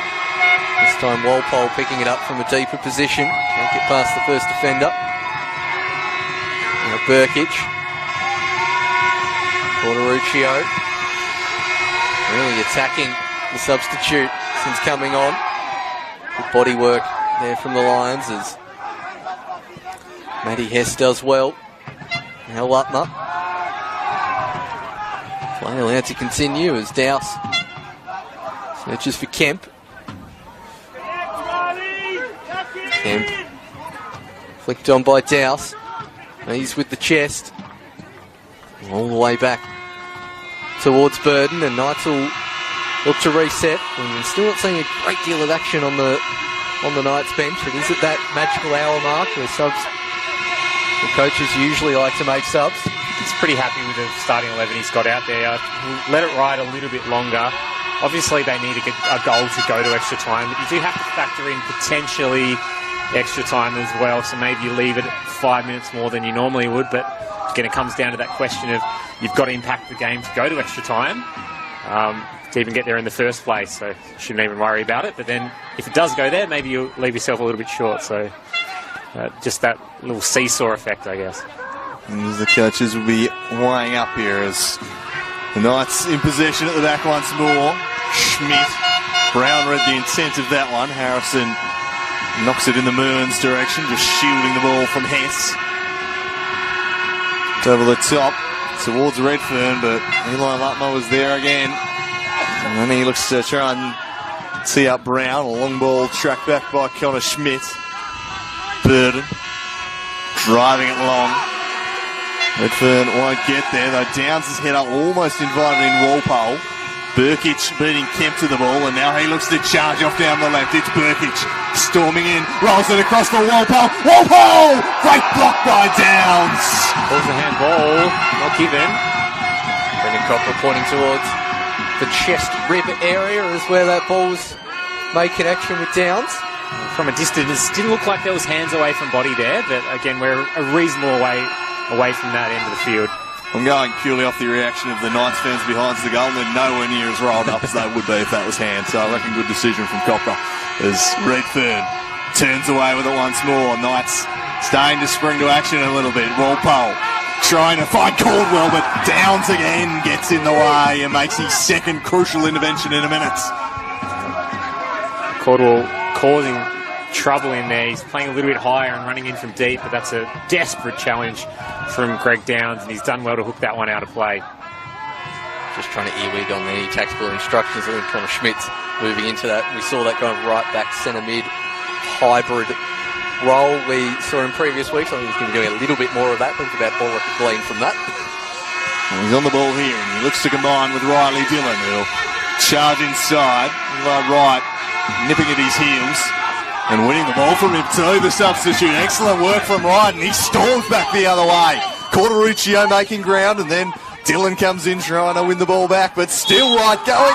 Brenton Cochran calls a handball, and Jake Vandermeer is in utter disbelief. I mean, I don't necessarily disagree with the Lions bench there. I thought everyone was just going a bit tit for tat there. Vandermeer just about wanting to run over the advertising hoarding onto the field there. He was so incensed. Yeah, the fact that it kind of actually just got through, and then the attack got stopped. But here we go, the other end. Cross comes in, that one right off the noggin. Now the Lions trying to get forward through Brown, but Schmidt cuts that one off.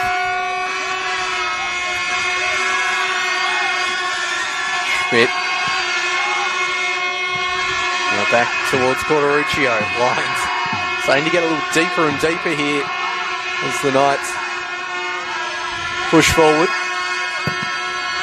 Cross going in centrally, bouncing in the 6-yard box, and Polano jumps high to claim that one. On these dewy kind of evenings with a slippery pitch, those spinning balls can be treacherous for goalkeepers. They can spin up anywhere.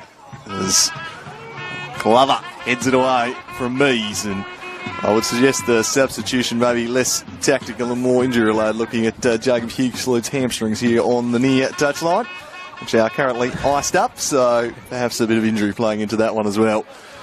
One Lions made that switch as Burkic steers that one into touch. We're at the midway point of the half. Knights starting to look a little more threatening in the recent minutes, but they're still chasing this game. Lions breaking through in the first minute of the half, after probably fortunate to go in level.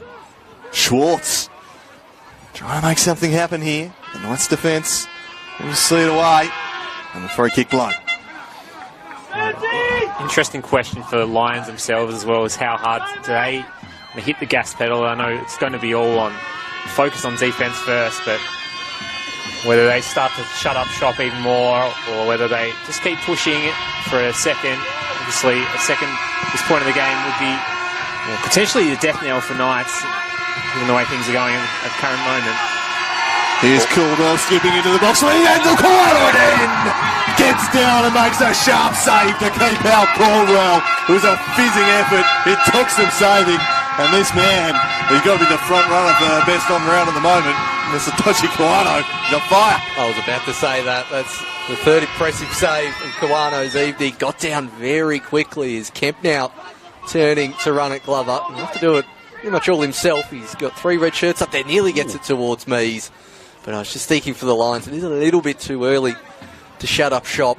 Usually you'd want to wait till sort of 10 minutes to go. We've seen the A-League Grand Final recently. Melbourne Victory tried to shut up shop after half an hour, and look what happened to them. I was wondering how long it would be into the broadcast before the A-League Grand Finals reference from Tasmania's most preeminent Central Coast Mariners fan. But it was going to happen. Thank you for the new Twitter bio there, Andrew Cooling, as the Knights continue to charge forward. Redfern awaiting the delivery. Will we run out of real estate? He's gone behind just getting in front of the keeper. There's Lutmer. That's probably his third block. And the Knights continuing to push forward. Sherman's put out a few tactical instructions, and they seem to be playing with a bit more quickness to get forward. The Knights. I don't know how they haven't found the back of the net, to be quite honest. I know a lot of that answer is Masatoshi Kawano, but geez, there's been some good opportunities for them. Another corner here. It's bent in towards Redfern, away from him by Hess. Stumbling there, Harrison knocks it back. Corderuccio. Chance to play it back in here. They go first time, looking for Glover. Away again by Downs. Attacking it though was Caldwell on the angle. Caldwell! Flashes it just wide of the post. And it took a little touch and it'll be another corner. There's the crowd absolutely groaning with dismay. He couldn't find the back of the net on that occasion. And that one, yeah, I'm still shocked. It must have been the deflection. And I thought he got really good purchase on it. They go again. Glover the target. Bit of a fumble from Kawano. Glover gives it back. Off-balance shot. Glover once more will try and get to it. Has some support. Walpole wraps his boot around it.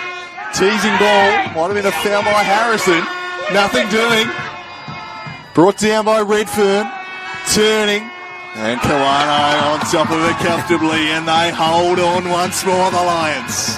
20 minutes left for the Lions. Hold on. Sherman looking like he's about to bring on Mamich at the next attacking out. And Kawano pushes his troops up. Moves this one up towards Kemp. Now, Hess towards Mees. His hold-up play is going to be crucial in this last 20 minutes. As the Knights get possession. Harrison. Keeping on going over halfway is Harrison. Now towards Walpole. Looking down the line towards Schmidt. Is he still onside? He is still onside. Returns it to Walpole. Cross comes in towards the back stick. Cleared by Douse. Wright gets up there before Schmidt. Corderuccio. Now Schmidt. Crosses towards the back stick. Dillon. Redfern making a nuisance of himself. Vandermeer wanting a free kick. Not given. Now the Knights. Cross this one towards the back stick. Walpole. Not quite there. Corderuccio. His own teammate gets in the way in Caldwell. He now has a shot. Oh, taking an awful bounce in front of Kawano. I think that came off his shoulder in the end. And that one going out for a throw-in as the Knights continue to pile on the pressure. My heart is in my mouth at the moment. Lions are just getting away with it at the skin of their teeth by the moment. Little bounces, little blocks that they're making. Just hanging on to this one-goal lead. Yeah, like I used the analogy in the women's game earlier, but I'm going to go again because it's more apt. This is Mufasa. This is the Lions. He is clinging onto the cliff by one claw right now. That's Kingborough. The Knights are absolutely all over them, but they cannot find a way through. They can't find the goal. They are creating so many chances right now. Kawano dealing with an awkward one there. Can they hold on for another 20 minutes? It's a really interesting sub. Sherman has brought off Walpole and brought on Mamich. I thought Walpole in this second half has been excellent. They've had almost nothing over the other side of the field where Riley Dillon is. So. Harrison plays into the box for Riley Dillon. Deflects just wide of the post again. And almost the commentators going to be there. But, interesting changes. Apoplectic over here in the Lions box as well. As Jake Vandermeer seeing a few decisions going against him. Well, forget knocking on the door. They are hammering away right now, the Glenorchy Knights. Can they find the equalizer? Glover, flapping out Kawano. Not a goalward. Headed off the line. Falling home by Caldwell. And they do get the breakthrough. Stefan Caldwell. Finally the downward burst.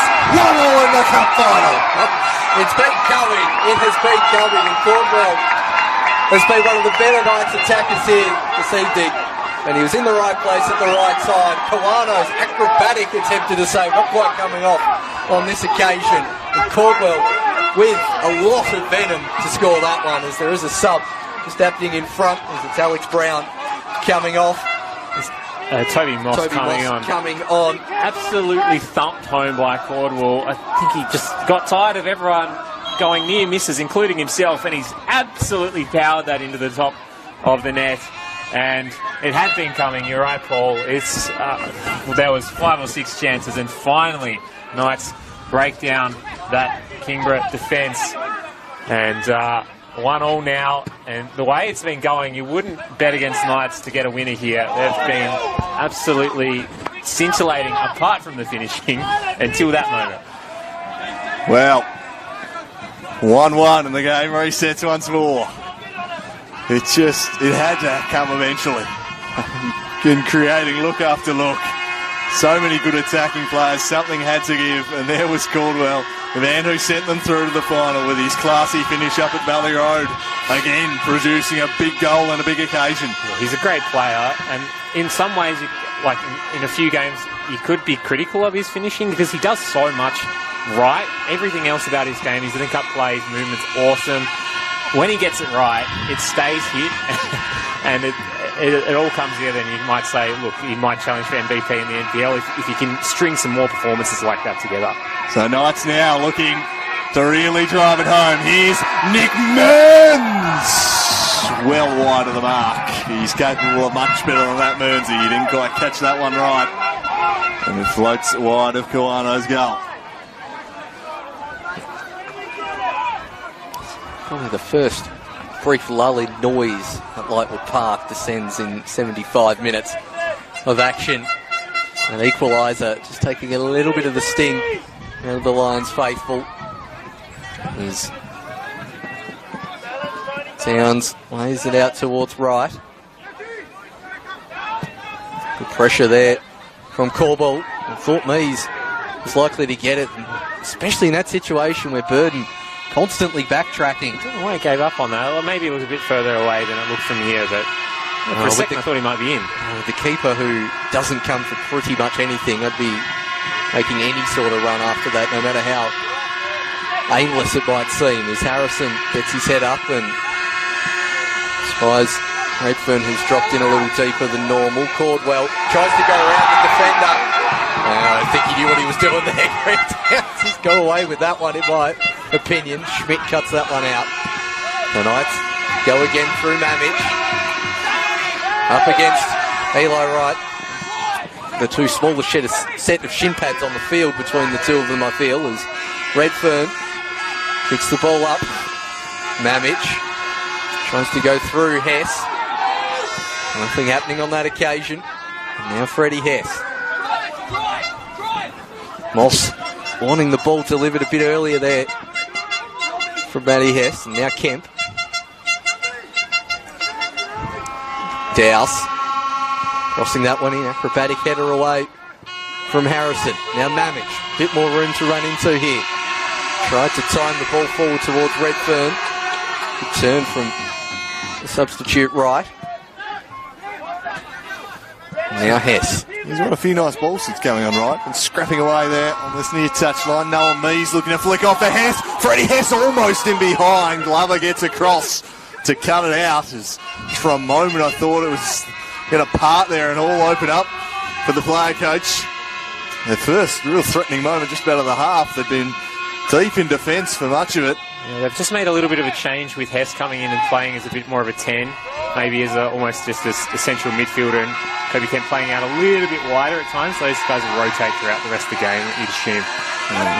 Mamich trying to get in behind right, but he's stuck to the task. Got foot in, put it into touch. The final quarter of an hour, or perhaps not, of the game. Locked at 1-1. Knights riding the momentum right now. Mamich to Schmidt. Connor Schmidt curling in, looking for Dylan. Rising was Lutmer. Forced away was Burkic. Just to go around the outside of Kemp. Burkic squares it up for Corderuccio. Corderuccio wide for Mamich. Mamich just tried to jink inside of right, wasn't having it, shut it down. Now they battle away up towards Moss, but he's just worked off it by Connor Schmidt. Schmidt didn't get that one at all right. He wants a free kick, but I think he was already tumbling off balance on the deck when the contact came from mine. Yeah, I'd agree with you there. Andrew seemed to be on his way down already. Did get a helpful nudge the rest of the way, but I think was already firmly there from the shot. And since that goal, I haven't seen the Lions push forward in too great a numbers since then. Fairly big call, I think bringing Brown off. Maybe he was also having a little injury niggle as well. Toby Moss is quite a young player. He's got some wheels on him, got a bit of pace, but hasn't had a lot of experience at senior level at all. It's an interesting call, isn't it? Because the way they've been pinned back so deep, the pace of Brown was quite the outlet for him if they were going to steal something back the other way. Fresh legs maybe, but right now it's the Knights who have got some defending to do. As Hess works it to Kemp.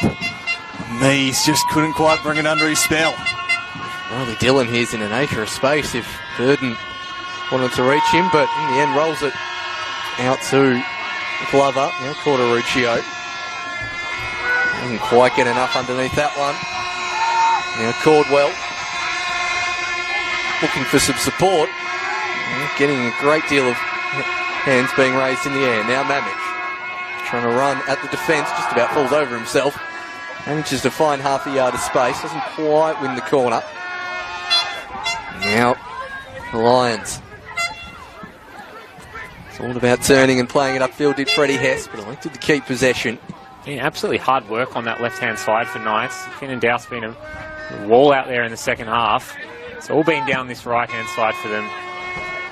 Well, yeah, throughout this second half. As much as Eli Wright's done well himself, it's been a little bit better, easier to link up as they go down that far side now. On a back heel from Redfern.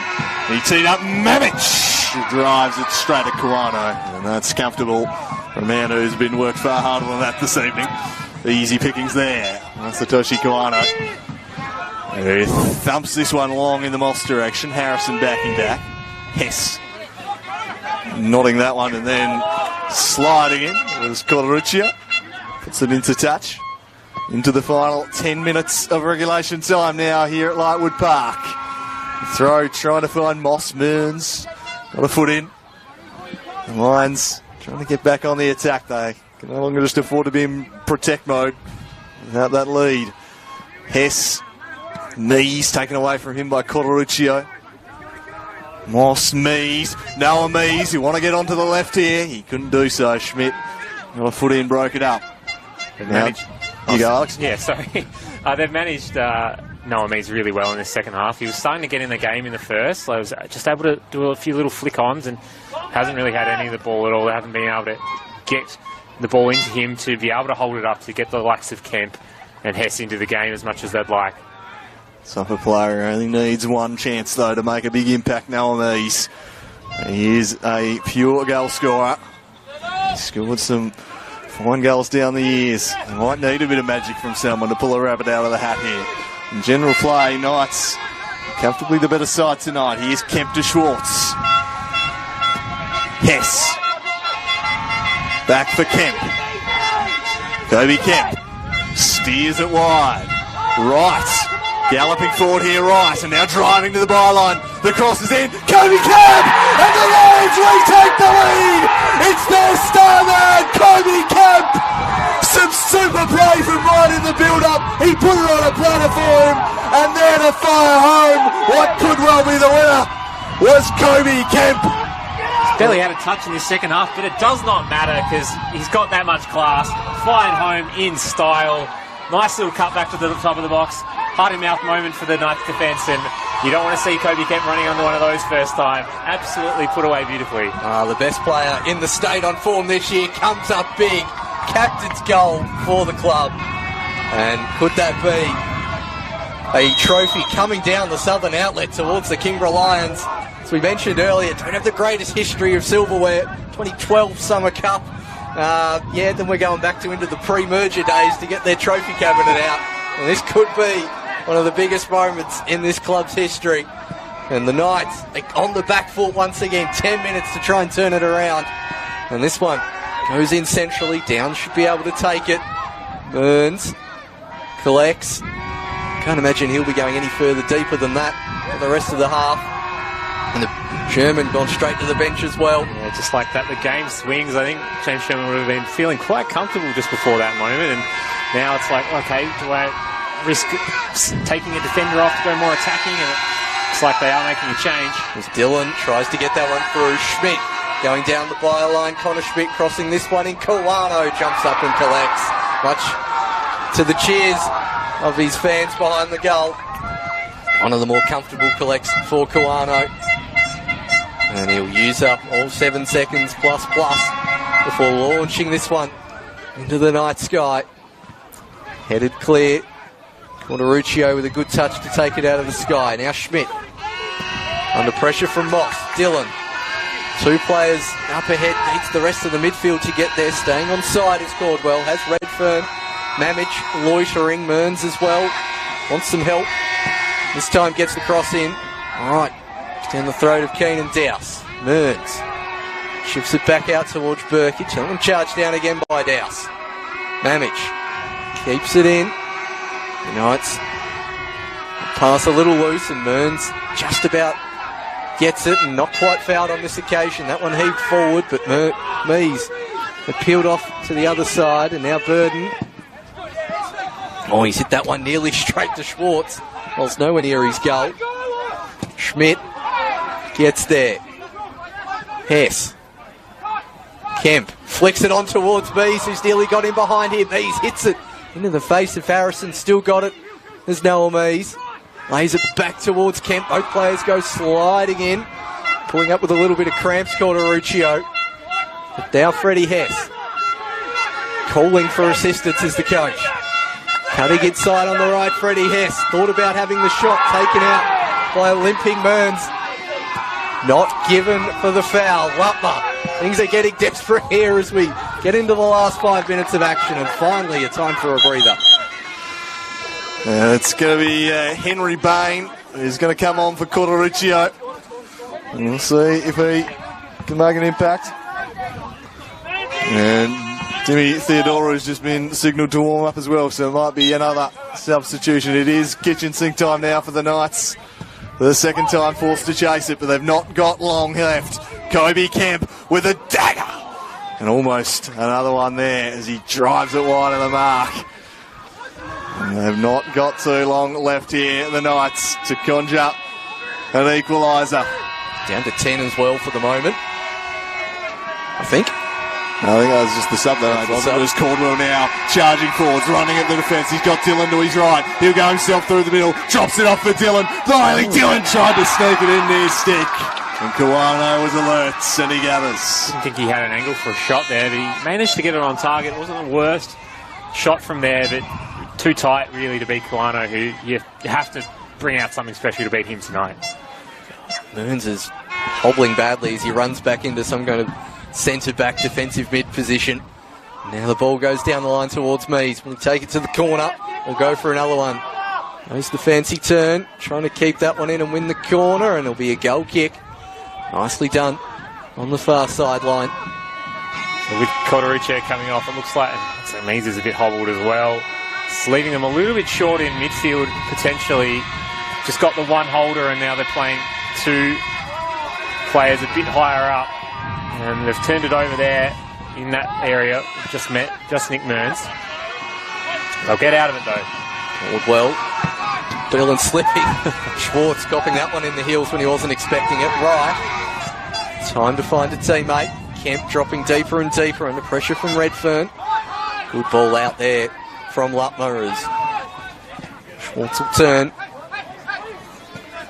Lions not under a great deal of pressure here with 3 minutes to go. And Sherman finally pointing out they should probably push on as that one goes down the line. They're not finding Mees. Will it be a throw-in or a goal kick? They'll keep it in. Now Burden, who hasn't had a great deal to do in the way of saves. Lions really making the most of their opportunities in this second half. Now Schmidt. Charging forward are the Knights. Schmidt. Ball towards the back stick. Just about well judged there by Dowse. And puts that one into the temporary grandstand on the far side. 2 minutes plus change in regulation. That is not going to help their cause. Will he get a second attempt? He's very, very lucky there, Burkage. He made an awful mess of the throw. He'll get a chance to swing it across in though. Directs it in. over the head of Schmidt, who's got to work back here. He's got some support from Mearns, but he'll just try and do it himself. And look at the fist bump from Freddie Hess to the crowd. He knows they're not far away now. It's an interesting carry. He's a very cagey customer off the field. Won't give a lot away in any interviews, but on the field he brings the fire, brings passion. And that's what the fans like to see. Now we await Copra time as Nathan Code prepares the board. How many minutes are we going to have in this cup final? Nick Naden being prepared to come on. Sherman playing his last card perhaps. Not a down. Schwartz. Mees. Now Hess. Not a clear by Glover. Battles in midfield there. Hess springs the way of a Redfern. Sauntering towards the goals. Rolls it out to Burkic. Burkic directing in. Dylan! Kawano! And they've bundled across the line! And they've done it! The Knights have equalised with a minute to go! I'm not sure who's going to get caught with the goal at the end of the day. It's an own goal for me. It's probably an own goal. It might be a Dylan goal.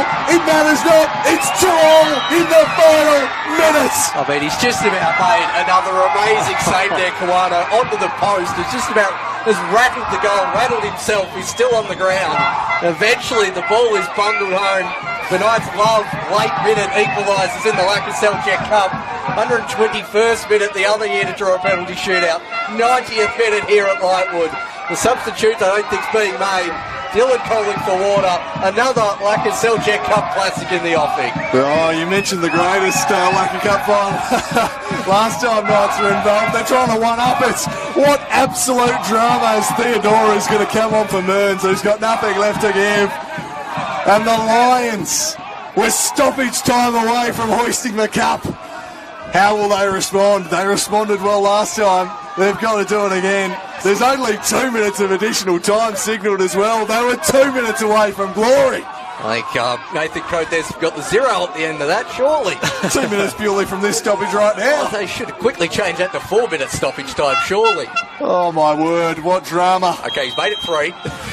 The magic of the cup. How do you like that? 3 minutes, Nathan Coates just yet. We'll add another one on.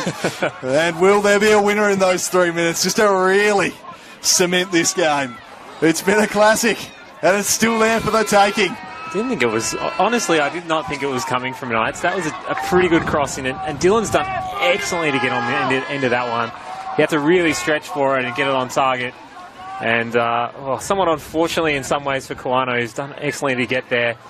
Does go across the line, and geez, we are into, well, anything could happen in this game, in these next 2 minutes even. 10 ball, surely.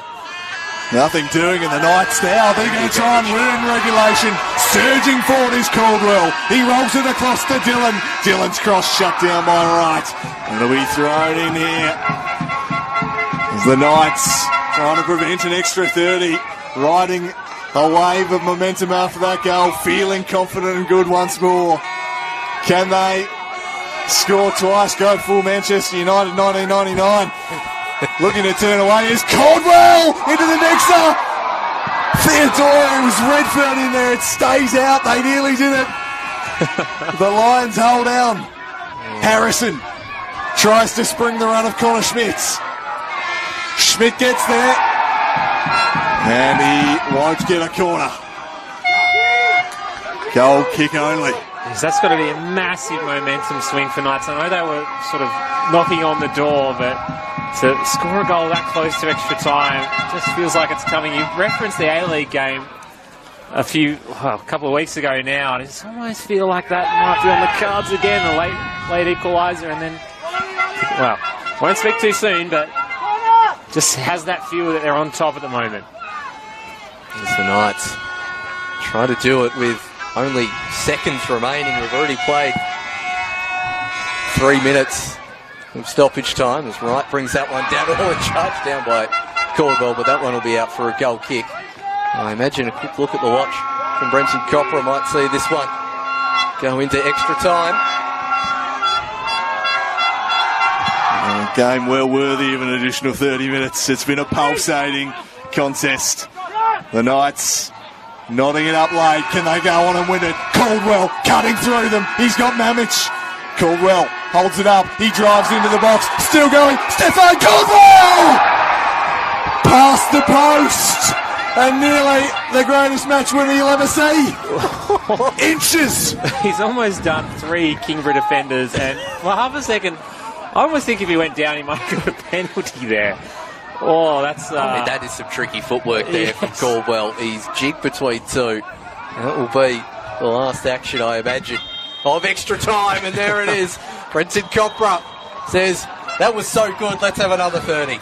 Just as I told you pre-game, boys, 2-2 into extra time. What a contest. I certainly wouldn't have suggested it would go down that way, though. What drama this has been. The Glenorchy Knights dominant in the first half. 5 glorious scoring chances, don't take one. Kingborough come out, they score in the first minute of the half, flip the game on its head. The Knights, they take back over. Chance after chance, it looks like it's not going to be their night. Finally they get it. Caldwell rifles home a thumping volley. He knots it up. But then the Lions barely created a thing for an hour. Suddenly, bang, their star man Kobe Kemp, he thumps it through. 2-1, they lead. Looks like they're home. 89th minute. Minutes away from victory. And the Knights, they find a way. The cross comes in from Burkic to Dillon at the back post. A despairing Kawano, who had been incredible for this Lions outfit. Can't keep it out. 2-2.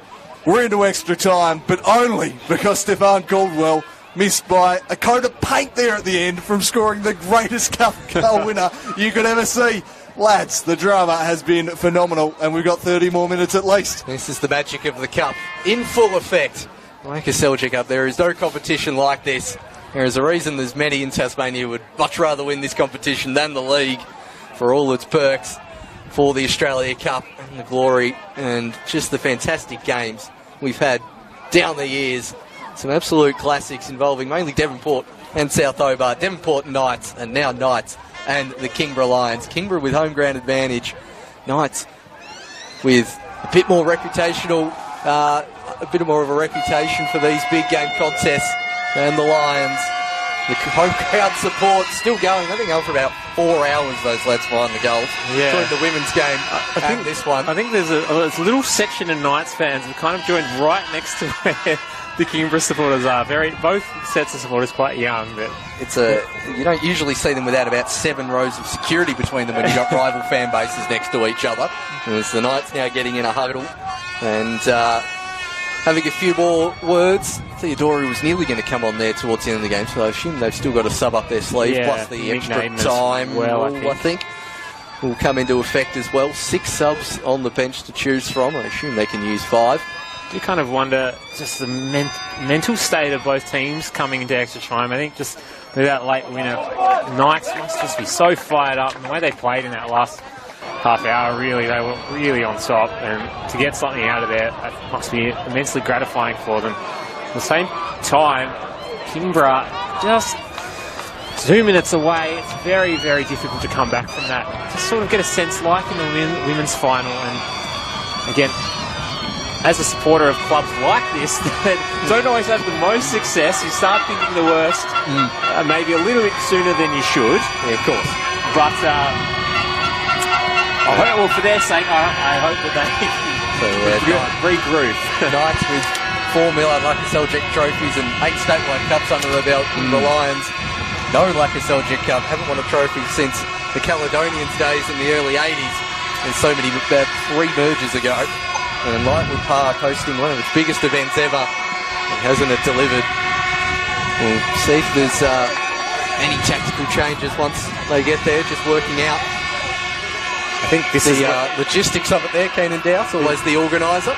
Yeah, this is where that depth advantage will really come to the fore. We saw in the women's game earlier, by about halfway through the extra time period, they were absolutely out on their feet. And just Knights have already made a few extra subs, and I just don't know how much Jake Van der May and Alfred Hess, I don't want to say trust, but they just are very, they want to play their starting 11, and I think that might just give Knights a slight legs advantage as well. Yeah, I don't think, I can see Nick Moons out there That happened like last minute. Theodora They came did on do for it. him. They did do it. They still did do it. Yeah. Mearns hobbled off. I think he was pretty much spent. So Theodora again highlighting that depth, the quality player to come on. 30 more minutes. What afternoon and evening of football this has been. Absolutely got your money's worth if you turn to Lightwood today. 3 great games, and even the under-20s game was a really quality game. So, yeah, I've had fun calling all 3 games. I just hope everyone in the crowd brought their hand warmers or their 17th jacket as well. It's not the warmest down here at Lightwood Park. Everyone's still in good voice. Not many people look like they've left either. So we're ready to go, but with Sands a ball. A fairly crucial component of the game of football. There's Kobe Kemp, the nearly goal scorer, will get us underway. The goal winner, I should say. And we're underway. Kemp back to Lutmer. And that one going out of play. As the Knights brigade behind the goal got a bit bigger. There are a few people I've just seen depart, probably due to goal. Not quite expecting this one to go the extra distance.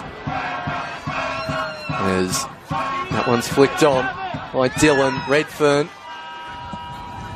Caldwell nearly charging that one down. Burkic up against Freddie Hess. Schmidt. Pass is cut out by Dowse. Still full of running. He's Keenan Dowse. Out wide towards Moss, who goes down rather dramatically at the end. And Brenton Copper very close to the action. Gives that one a big firm no deal. And that one now out of play for a throw in.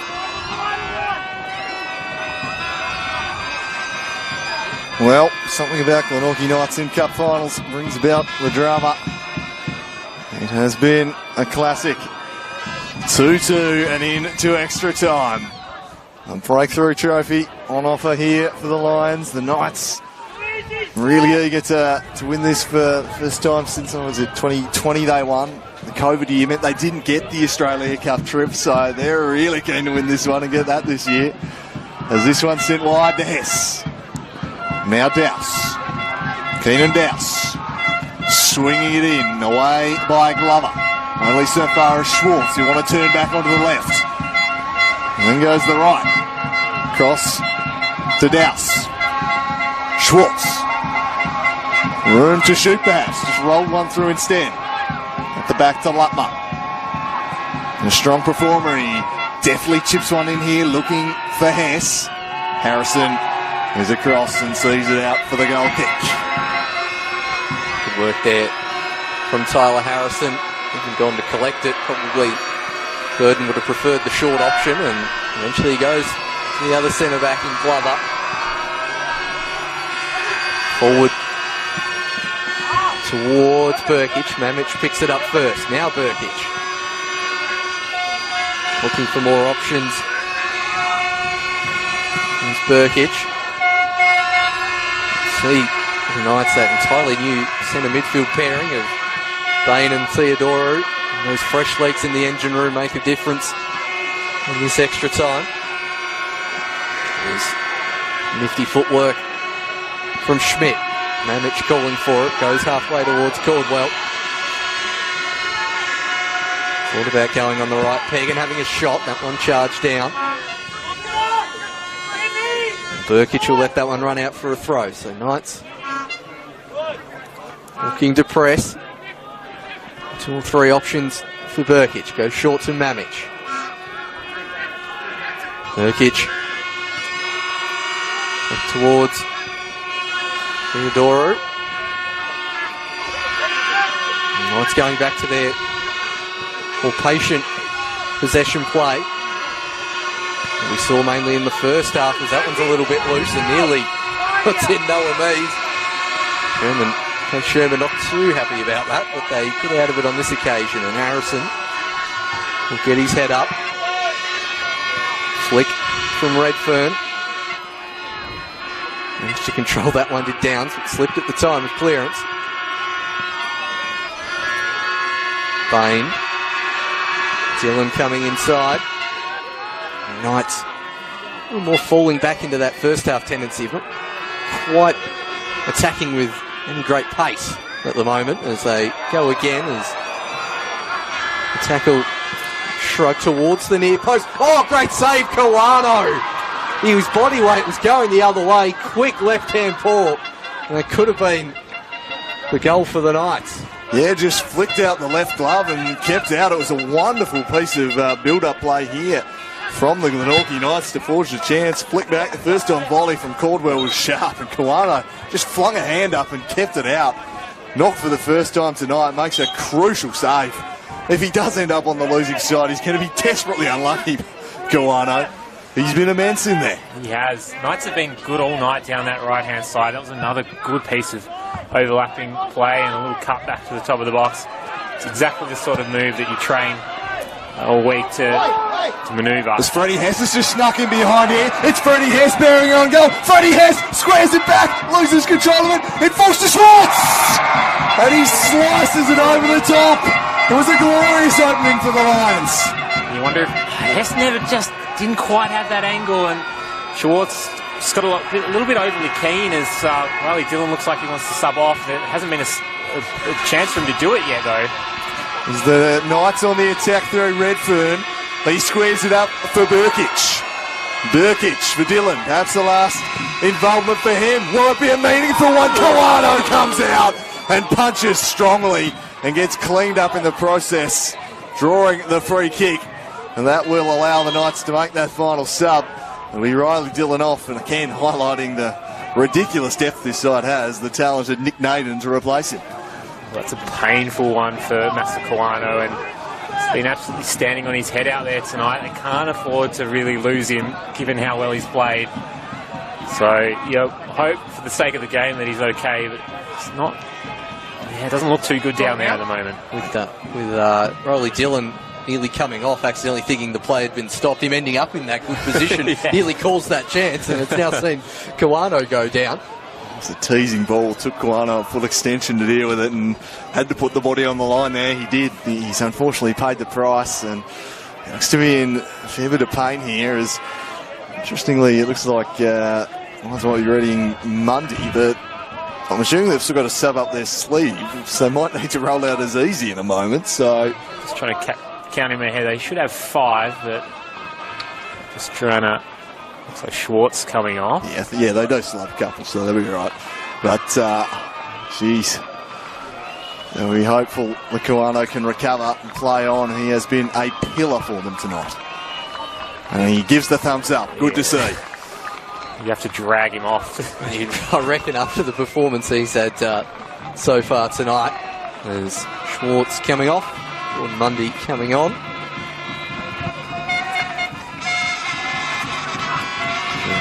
Kawano well enough to take the free kick he's earned. I'm sure that'll bring a bit of stoppage time to this first half of extra time. It's Kawano. Mees getting in front of Theodoru. First touch for Mundy's good. Now Glover. Long raking ball, but the Lions defence had dropped off an easy 10 yards, and it'll be easy for them to deal with. On high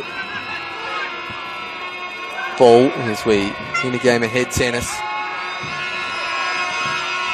Naden with his first touch. There's that one taken off him. 3 waiting in the box. Caldwell making a good run. Goes in that direction and flashes across the goal. Fantastic near post run from the Knights striker. And needed to be a strong clearance in return. Yeah, Caldwell not far away. Just makes so much with his movement there. You can see sitting quite high at the moment. Normally more of an out-and-out 10, but it allows Redfern to drift nice and wide, and he had a good run and stuck it back up to the top of the box, and Caldwell unlucky on that occasion. So the corner ball taken short. It's Bain. Killed it in. Not much elevation. Now nods it down. Mamich.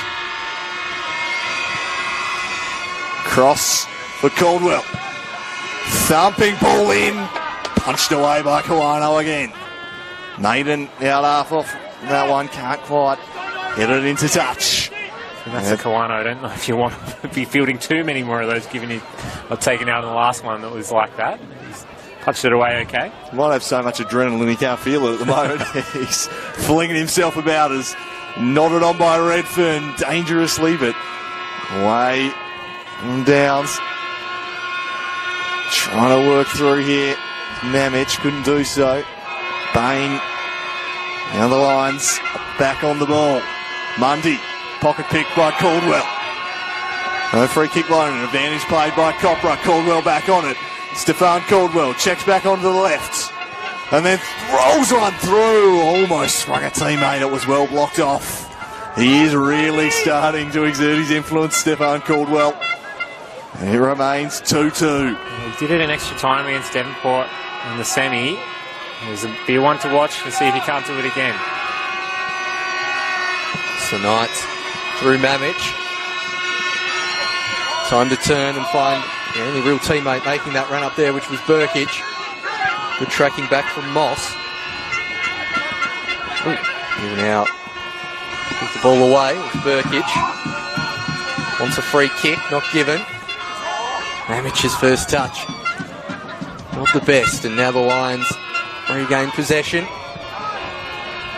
Glove up. Plenty of time to take that one down. Good turn away from the coach there by Bain. Sherman not particularly happy with that pass. And now the Lions come out on the left-hand side through Eli Wright. Not a great deal of teammates running and making an option. So Wright dips it out towards Hess. Up against Burkic. Wants Douse to make the run. Goes back inside and has the shot and goes down. Oh, it rolls over Byrne and it's stayed in. Oh, he socked it on the line. Hang it, Byrne. Getting away with one on that occasion. The assistant referee right in the right spot on the goal line and kept the flag down, and shades of Zelko Kalac coming out there. Oh my word. That was close. And on a faster deck, that might have spun over the line. That has spun backwards and saved him. Yeah, just the dew coming out, that took a bit of a skidding bounce and just hopped over his arm. And again, a young keeper, you never want to see those sorts of mistakes. So I think for his sake, I'm glad he was able to reel that one back in. But loves in Mount moment. For the game's sake, I don't know we want a cup final winner. A game of this stature being decided by a howler. Anyway, Knights won't care how they, Lions wouldn't care how they got. Knights on the attack. Mamic. Back to Burkic. Chips it to the back post, nodded back, Redfern flicking on, and then Healy Kawano getting wrong-footed, but they negotiate that one. Ian Lutmer, who receives back from his keeper. Douse. Back to Lutmer. Lutmer carrying forward here. They sit off and he chips one down the middle. There's a bit of a slip from Harrison. Rolled through, breaking it up was Bain. Mamic. Now Burkic. They're trying to transfer a muesli bar over here to Alfred. That's on the sideline. I don't know if that actually worked at all. So maybe just some tactical instructions from passed over to the Lions bench. Theodoro, the pass. Well, short, he got there in the end. Burkic. Marauding forwards is Burkic. Plays it into Mamic. Running at Mundy. Mamic, he'll drive inside. He crosses. And Kawano again with a safe pair of hands. Goes the quick release, Kamano, to a player who wasn't particularly looking at the ball, which isn't the best strategy normally. Toby Hess didn't quite get his head up to see where that one was being delivered to, and the Knights with 2 minutes plus probably another 2 minutes to go in this first half of extra time. Lions are just swapping their wings at will now. Hess and Moss have been going over each side, and looks like they're almost in a bit of a 4-4-2 here, with Kemp staying quite high as well. Diagonal from Harrison is a good one to Mamic. Can't get him behind Keenan Douse. He's defended it. He's flanked stoutly as this one finds Hess. Tried to just knock it past. Theodoro couldn't do so. The throw in. There's Douse. Strides forward to take. The first time in a while, a bit of a hush descends over the venue here. It's been a cacophony of noise here this evening. I think the players might even be wanting this little 1 minute change of ends half time to have a quick drink and work things out, as that one has gone out of play. It almost feels like the intensity's picked up in extra time, if anything. It's probably why they want to drink. Just about legal throw. Sees that one in. Is there one more chance? Just the one additional minute will be signalled. Generous. Harrison launches it into the corner, but rolls all the way out of play. Nothing doing there, so a goal kick for Kuano. Possibly that will just about take us into the second period of additional time. 2-2 in what has been an absolute cup classic, this one. One of the great Lacquer Cup finals. What will the ending have in store for us? Is there more twists yet to come? Moss is it wide. Wright looking to skip him behind. Time still for one last chance here. It's right into the area. He plays it behind Noah Bees. It's a good ball, so good that he's wrong-footed his own teammates. And no one following in at the top of the box, unfortunately, late as Hess flings into that one. Gets away with a yellow card and laughs about it. Puts Measy in at the moment. Jeez, that was an interesting piece of play. He was happy to eat a slice of cheese there, but he gets away with it and puts Lions into attack. He's got the player first as well. Yeah. By the YouTube stream. There is a bit of ball on the second step by the looks of it. But interesting one happening right in front of us in the commentary box as Redfern manages to win a corner for his side. Relieves some pressure. When you get up laughing, I reckon it's a fair indicator that you know you've probably got away with one. That was a sheepish Al Green on air. Freddie Hess's face, he couldn't believe he got away with that one. He just thought, I'll foul him here. It's the right thing to do. Celebrated that almost as hard as a goal for a second. He's an animated character out there. He'll have to get back and defend here, though. The last chance in this first period of additional time for the Glenorchy Knights. Caldwell striding across to take it. Glover and Harrison both up there. Got Redfern, Naden, Mamich, plenty of bodies in the area. Caldwell to deliver. Looking for Glover, headed away though by Lutmer. Nodded back in. Nick Naden, seen away from him and then decisively cleared. And that'll do us for the first period of additional time. That's the quick 1 minute changeover that sometimes extends to about 3 or 4 in modern day football. As both sides eagerly grab a drink as we're 15 minutes away from the penalty shootout. Interesting to see if there's any more subs that's needed. Knights with a bit more experience in shootouts, should it come to that. Lions. Well, Kuano has been his athletic best. The form he's been on this evening. You certainly wouldn't put him coming up with some potential penalty heroics. Yeah, it's an interesting conversation about, on paper, who do you think have the better penalties, given Kuano's performance tonight, and also the likes of, good dead ball takers like Downs, like Kent, like Douse potentially. No Mees you'd think would be in there. But maybe even some Do we know Alex Woodham's on the bench, maybe. Do we know if they're doing the policy of set ends for a penalty shootout like we've seen in years past? There's been a few oddities like that in Football Tasmania history. If they don't do it in front of all the spectators on the hill there and do it up the end where no one is, I will personally get down there and wrestle Nathan Code. So, one way or another, you're going to get some entertainment. Sure, you've got to do it. Which has been the argument at KG5 in years past, that they put it at the house end rather than the cricket net end. At least you can go up that end if you need to. Here you can't. They would have to. I would have thought. One would hope. Yeah, but some would say competitive fairness on the toss of a coin if you want it away from the fans. Yeah, look, there's the away side.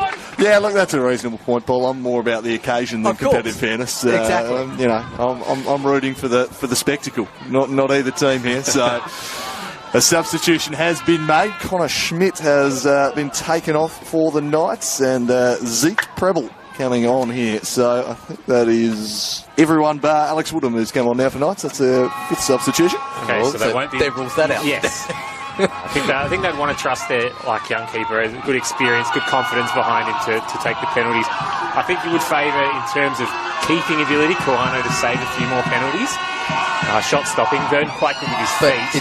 It's a bit different to other years past where we've had a bigger name goalkeeper such as a Pitchford or someone else. It's really going into the unknown with the keepers here this evening, as we have kicked off in the second half of extra time, and Caldwell thinks about having a shot and chips that one over the top onto the bank. Might not get to extra time. We've got to keep that in the back of the mind. Again, Glenorchy doing it late in the second half of extra time up at Valley Road, so they've definitely got a bit of form behind them late in games. Yeah, penalties were very much looming in that semi-final before Stefan Caldwell stepped up and settled the contest. He'd love to do so again here as he gets on the ball and threads it through for Nick Naden. Working back is right. Naden just keeps his feet, puts him in the spin cycle. Flag waved, it was just outside the box. Not by much. That first foul, if that was a shirt pull, it would have been in the box, but got on the second turn there, so it was outside the box. And well done, Brendan Cropper. A lot of the times you see the refs don't pay them if they don't go down, and he stayed on his feet and he still rewarded him with it. But here we go. Caldwell a likely taker. It's a pretty strong angle he's dealing with. So does he take the shot on? Do you just chip it into the mixer here? Yeah. Do they have any left-footed? I feel like that would suit a left-footer a bit more. Not with Dylan off. Nah. He would have been the obvious one. Harrison's kind of shaping up to potentially take a left-footed one, but you would assume this is probably going back stick, although you'd want Harrison in there. Let's see what the variation is. It's a little dink from Caldwell, and it's headed well away again by Lutma. He's been an absolute warrior in the air tonight for his side, as Hess smashes that one well clear. And the substitute, Preble's first involvement. Treat back to Burden. Onto the head of Mees. Hess coming away with Glover. Hess couldn't come away with it. Just out ahead of Mamich. He's got a lot in support. Plays it down the field for Redfern. Redfern now gliding into the area and sending a poor ball that harmlessly floats over the top of the nets. Kawano will take, I'm assuming Zeke Preble plays in defence as well, slotting into the same spot as Connor Schmidt. There was no tactical other changes made. As the head is flicked on. Now Hess charging down the right wing, and that will be a Knights throw in. Thought about taking it quickly.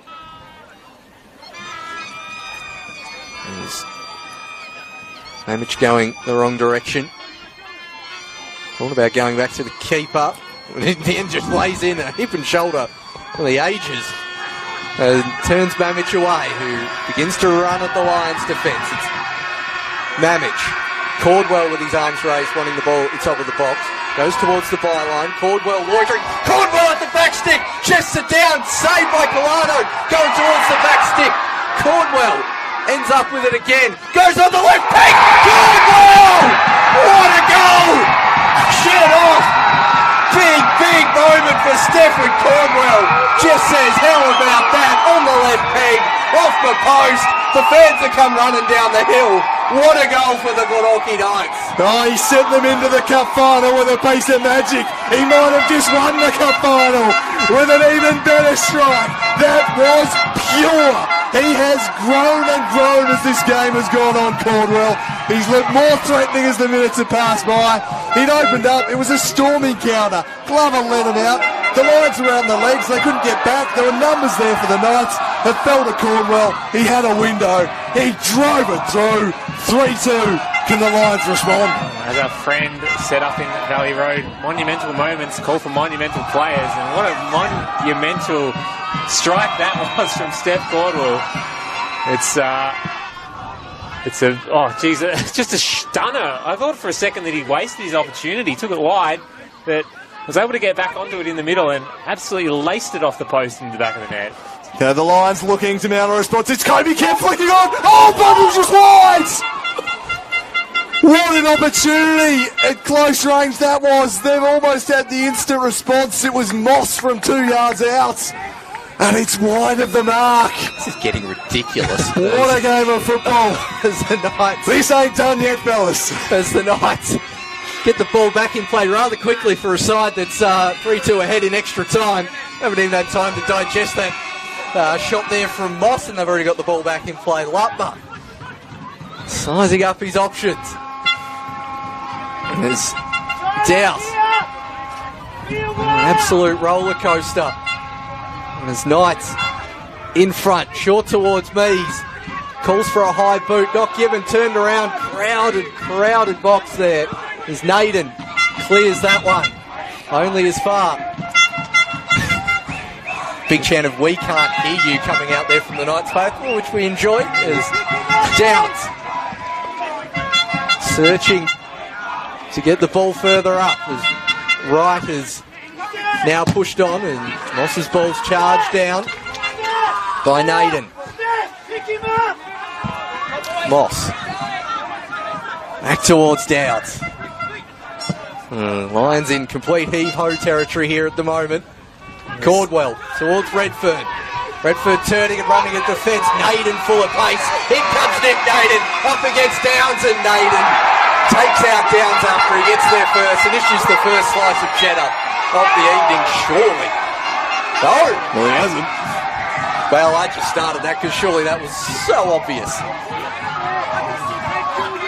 Yeah, I feel like almost at this point of the game, it doesn't make a big difference, but the Lions bench is absolutely woeful. I feel like they got a point.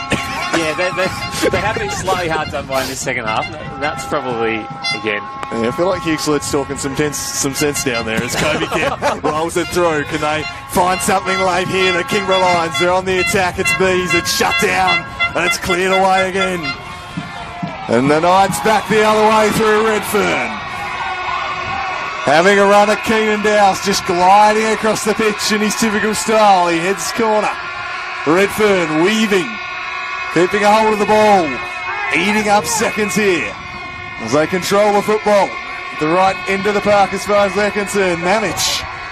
There's still 10 minutes to go around about. I feel like it would feel like less time out there. Jinking past one. Can he jink past another? He sends it in, looking for Naden. Didn't quite find him. Caldwell's touch into the path there of Moss. All forward. Scrap in midfield. Bain comes away with it. He threads it through for Naden, but he got it wrong. And it trickles out of play. Sherman, I don't think, has been in his technical area for about 3 minutes here. Really urging his team on. The general probably wishes he was still there in centre mid, doing it at the moment. I don't know how many people are remaining in their seats. Everyone's stood up on the sideline down here. FP staff, photographers, referees of other games. We're very excited. Sherman edging towards their area in excitement. But here we go on the counter for Knights. Might open up here for Bain. He's got Redfern riding shotgun with him. He could seal it here, Redfern. It's Redfern! Glenorchy once again! He's been immense, this man. And he keeps them in with a glimmer of hope. I mean, as far as efforts on a losing side go, you can't do much more than what Kawano's done here this evening. Caldwell, should the Knights hold on, probably going to win the player of the game. But Kawano has been absolutely immense. And the Knights, given they haven't had anyone accrue a slice of cheese yet, you'd be hard-pressed to possibly start thinking about some for just taking your time with these kind of set pieces, as Redfern puts it right in the corner. And it falls out towards Caldwell. He's going to run into the box. Caldwell, can he find a teammate? That one's gone over the top of the leg. Mamich lines it up. Good tackle from Kobe Kemp. Sets right away. Moss has got wheels to burn as Harrison comes across and heaves that one into the cricket club. Absolutely sent that one. Into the next postcode there for Don Harrison. Multi-ball system in effect, though. Moss and Lutmer have got a little bit mixed up with the multi-ball there. Lutmer, the Lions, with a little over 5 minutes here to find a leveller. Downs swinging it in towards Mees, nodding it down. Here's Kobe Kemp. Driven by Douse, charge down. He'll go again. Keenan Douse. Treats back to Mundy. Plenty of bodies still forward here for the Lions. Mundy sends it in. Headed away by Naden. Moss nodding down. Naden clear once again. Just need a few more bodies in the box. Again, it's get at launch time here for for Lions, and they just need to get it. More players in the area where Downs is going to put it into. That's a little bit of a better ball. Flicked on, but straight through to Burton, who just lies on top of the footy as he should. There's another little wrinkle here down at Lightwood Park. There isn't actually a game clock anywhere for all the fans, so that kind of general tenseness that you're hearing in the background is because they have a rough idea it's 1 minute, 5 minutes to go, as we've got the temporary scoreboard on the far side. As the Lions win a free kick, and might not quite be time for the keeper to come up, but we're getting close. Yeah. They'll send it in via Downs here, and they've got just about everybody up there for it. Everybody back for the Knights. It's swung to the top of the box. It's flicked on. Lutmer, dangerous ball. Burton punches, not clear. Flag is raised. And that will relieve the pressure there on the Knights. That one from here looked to be a foul on the keeper. Obviously, sometimes they get tagged with the whole protected species category, but that one seemed from my angle over here in the commentary box to be a fair decision, as Brendan Copper says, yes, I'll let you get your cramp out, but I am timing this. Yeah, if I'm on the Lions bench, I'm just making sure that every second is added on here. Get the stop clock out. Yeah, I think Brendan Copper will be making that point. Boys, I'm just going to add it back on. Do you know who I am, fellas? You don't have to ask me twice. Potentially times 3. Yeah. So, 3 minutes plus change. Then, however much Copper time there is, an additional time left for the Knights to hold on, or for the Lions to add one last twist into what has been a dramatic cup final. The most dramatic of Lacquer Cup finals, perhaps. Away by Mundy. Controlled by Kemp. Rolls it through for Hess.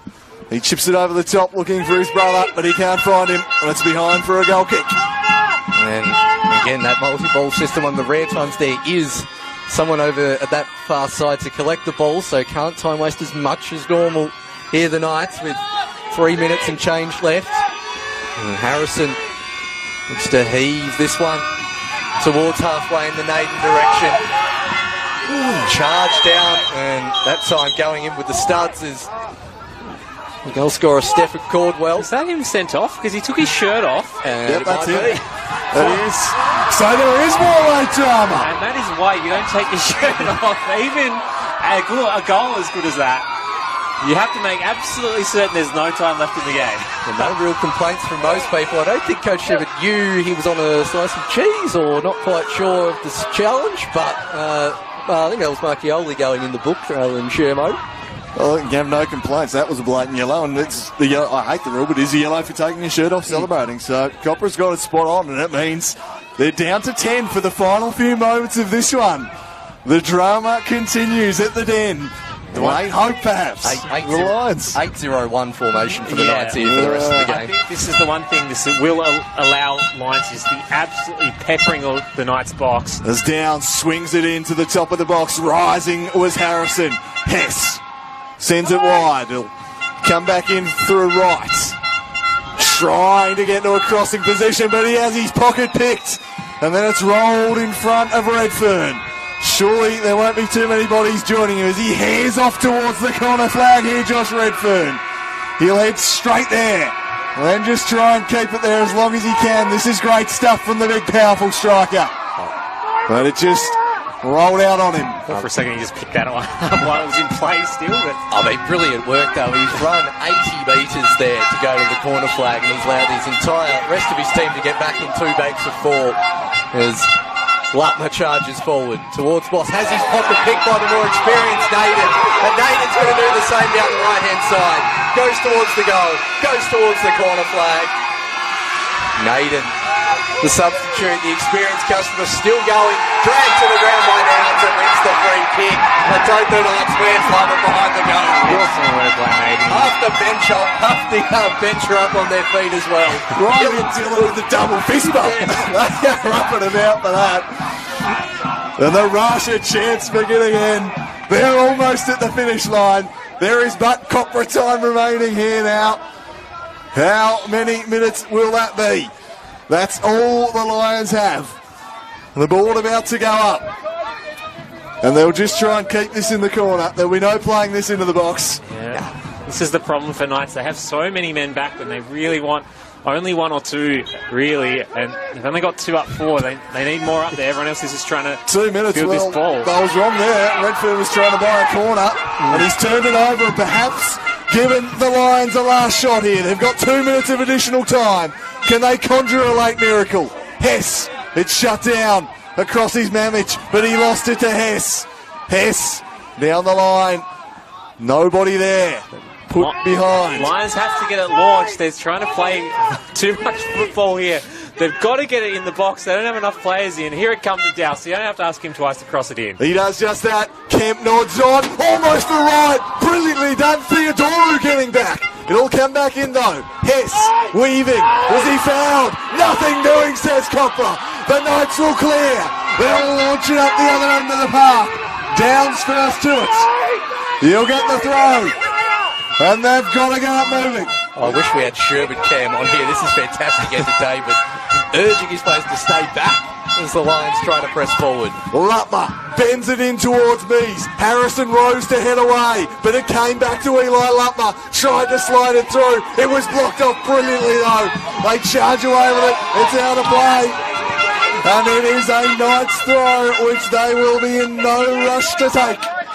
Eli Lutmer's almost had some Glenn Maxwell-esque cramp there, but he's able to get up. He's just about jogging back as the throw-in comes in. Can Redfern keep it in? He does. And he gets his own delivery there. Does Redfern straight to the corner. Sherman imploring his players not to run forward is brilliant areas, and the Knights win the throw. And that could nearly do it. It could be. Nick Naden went to run forward, and Sherman always jumped on the pitch saying, "You stay back." I won't use his exact language, but stay back in defensive half was the general gist of it. They've got a free kick. It's stressful over there on the Knights. The time is up. They're surely home now, the Knights. Seconds remaining. The Lions need a miracle at this point. They've got to win the ball back. I don't know that they've got the time. Can they win it here? The fans have got the club song up already. There it is! The Glenorchy Knights win the most dramatic of Lakoseljac Cup finals. It was one of the great games, and Stefan Caldwell has proved the hero. They knotted it up in the 89th minutes. The Lions, an agonising defeat. They can almost taste it, but the Knights dug deep, and then in extra time, the man who sent them through to the decider sends them to the Australia Cup round of 32 and sends them on their way to glory. Stefan Caldwell, the match winner. The Glenorchy Knights win an epic 3-2. The ghosts of 2021 have been dismantled here tonight at Lightwood Park, and you could see what it means to the club. Heartbreaking loss last time we were in the final. The trophy named after one of their greatest sons, and they managed to regain the Milan Lakoseljac trophy for 2024. Australia Cup representatives, and this time they won't be denied the trip to the big dance in the round of 32. Kingborough Lions, crestfallen all round, hosting the game. Players on the field in disbelief in the ground. It is a real hammer blow after putting on a great event here. What a fantastic day of football. And it's been a fantastic day here. I've got to say, Kuano's been great. Caldwell's been great. Eli and Greg Downs as well. Keenan Dowse as well for the losing effort. Knights, is it just one of the questions that could be asked? We talked before about the strength of bench and coming on Theodoro with that great he was very great good. Clearance at the end. Nick Naden running to the corner flag. It's been quite the effort there, and the Lions... I just feel like the Lions didn't have options to go with. They got a good performance out of the young players, but just didn't have that experience. And it's a real heartbreaker for everyone down at the Lions club.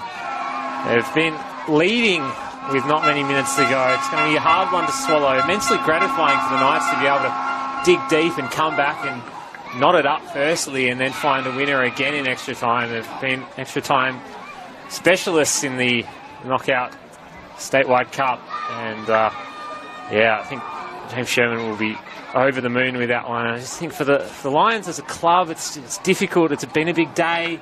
They've had two really good opportunities. I mean, slight underdogs in both, you have to say, but yeah, unfortunate to continue that trophyless streak going.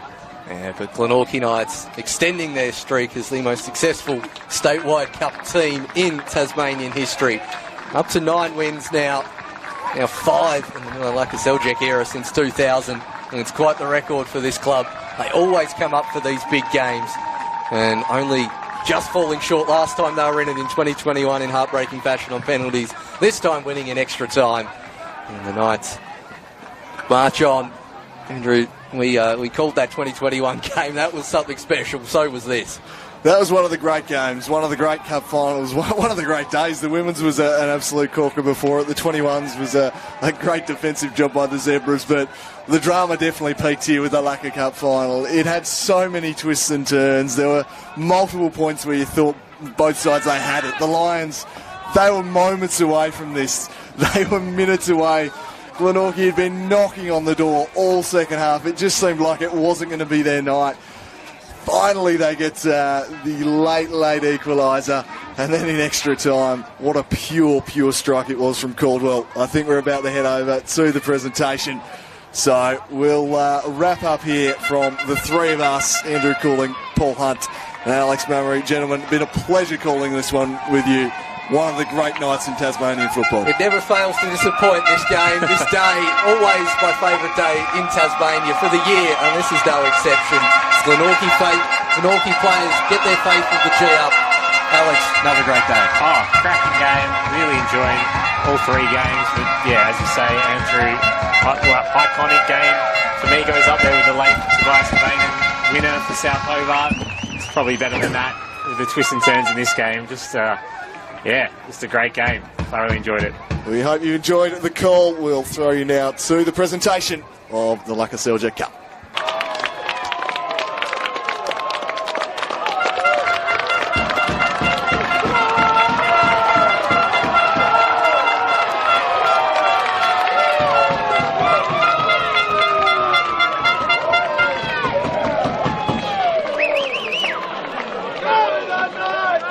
Oh, sorry.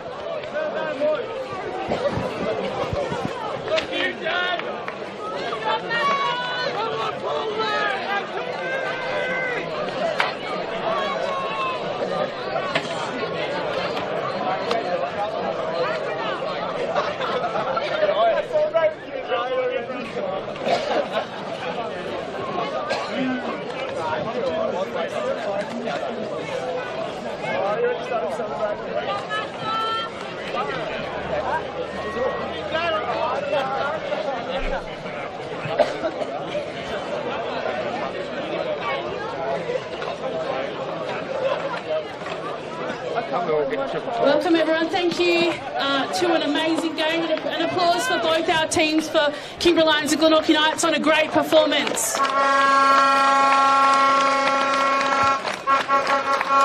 Before we jump into the presentation, I'd just like to take a moment to thank the volunteers of Kingborough Lions who have assisted us in facilitating today's finals. Without the many volunteers that Kingborough have provided, a day like this just doesn't happen. So, Brian, thank you to your club. It's wonderful to work with you, and we really appreciate you assisting us with providing us your facilities.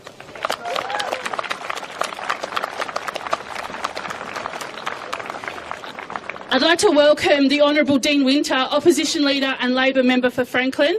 He will assist Tony Pinata, the CEO of Football Tasmania, in some of our presentations today, as well as Neradine and Johnny Lakoseljac to assist us with that big heavy trophy at the end. I'd like to congratulate our referees for their performance this evening. Our centre referee, Brenton Copra, assisted by Josh Berry, Thomas Mace, and our fourth official, Nathan Code.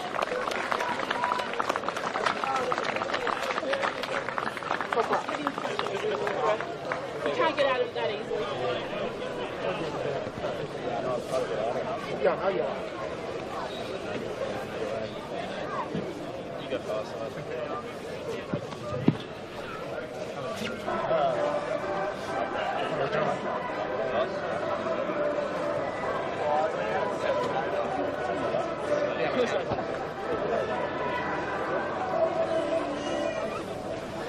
And I'll just welcome Kobe, camp captain of Kingborough Lions, over for a few words.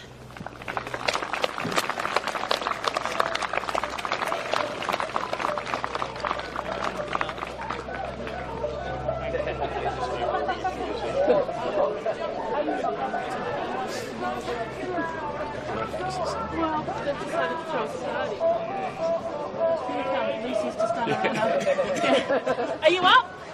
No.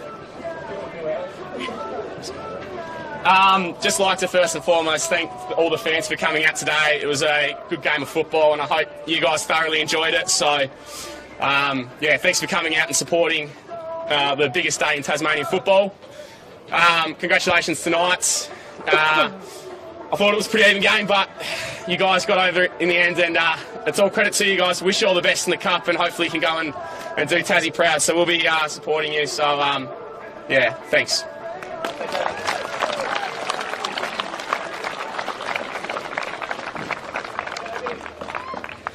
And now for our McDonald's Player of the Match. There's a large panel that votes for this. It was quite an even affair across multiple players. But for tonight's Lakoseljac Cup Player of the Match goes to Kingborough Lions number 21, Masatoshi Kawanu.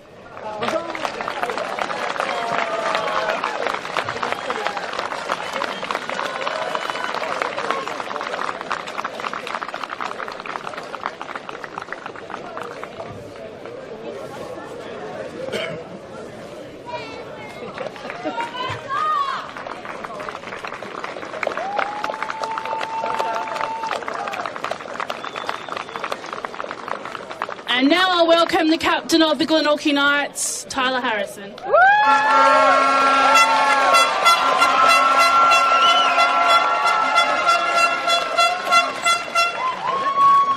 can, this is two of them. Thank you. Firstly, I'd like to say congratulations, thank you to Kingborough. We've been in your spot. We know how hard it is. We know you come back stronger, so thanks for a great match, and we'll see you in the next round.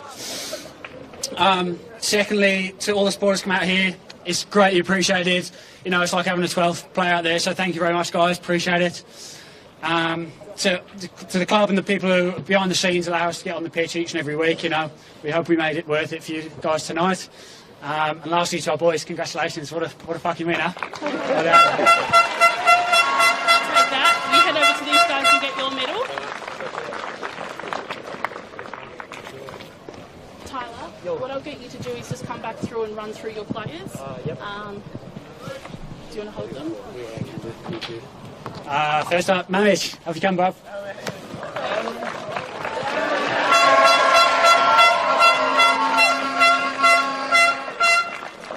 Z?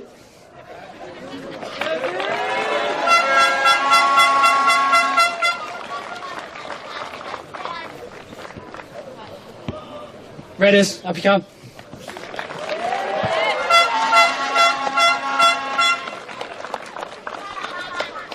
Timmy, let's go.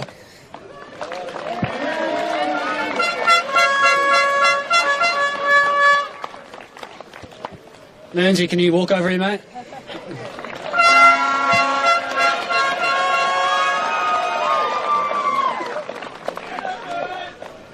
Let's go, Matty B.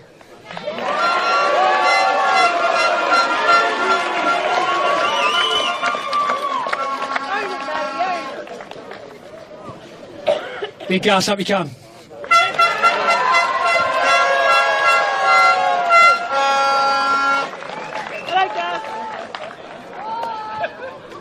Woody. Hamwood.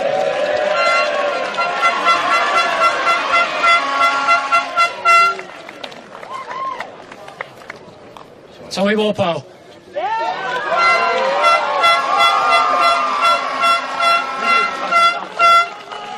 Hey, Tommy! Nazy!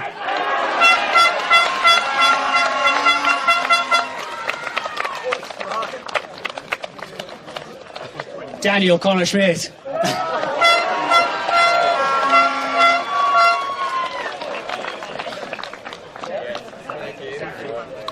Riley Brr.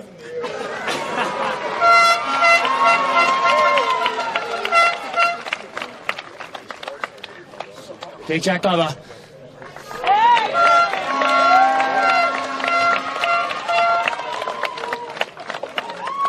Henry, up you come.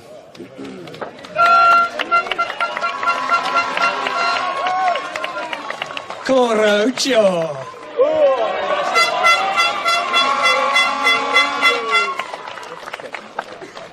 Monumental Steph.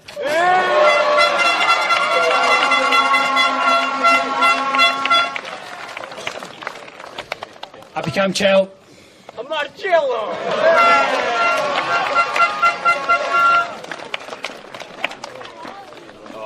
Big Tatters.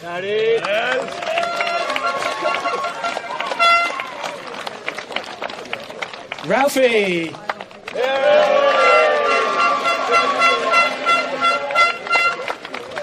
Last. Ash. Have you... Cody. Have you come? Sorry.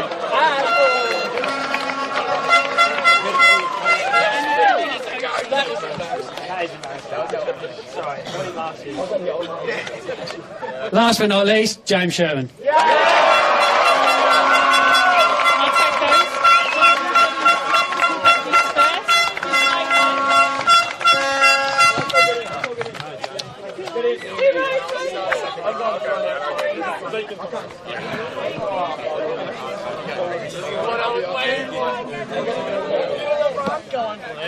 Get that friend in the middle as well.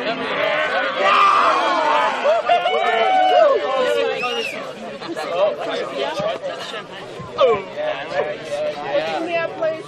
Shemo. Looking here. Thank you, mate.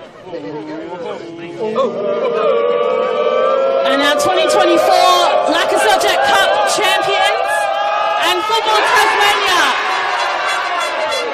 entrance into the Australia Cup, Glenorchy Knights.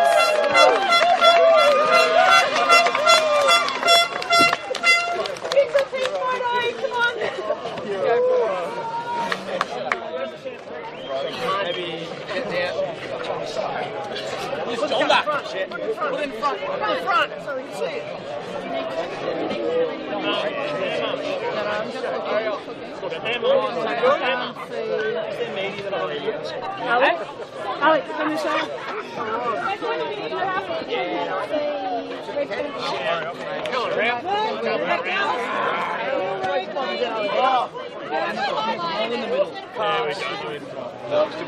Yeah, is that better? Where do you want it? Come on, can we take a look? Where do you want it? Give it to me. Quickly. Riley, be better holding it. Yeah. Come on, let's get these down. Come on.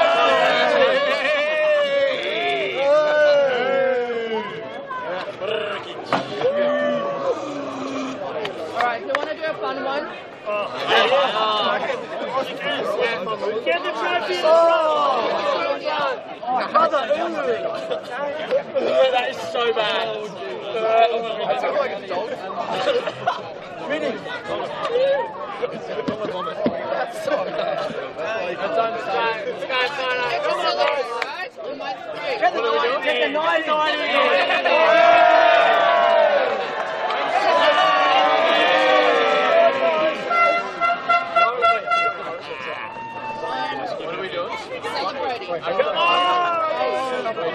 Do it! Just get on with it. Just fucking be happy. Yeah! Let's go sing the song. Hey!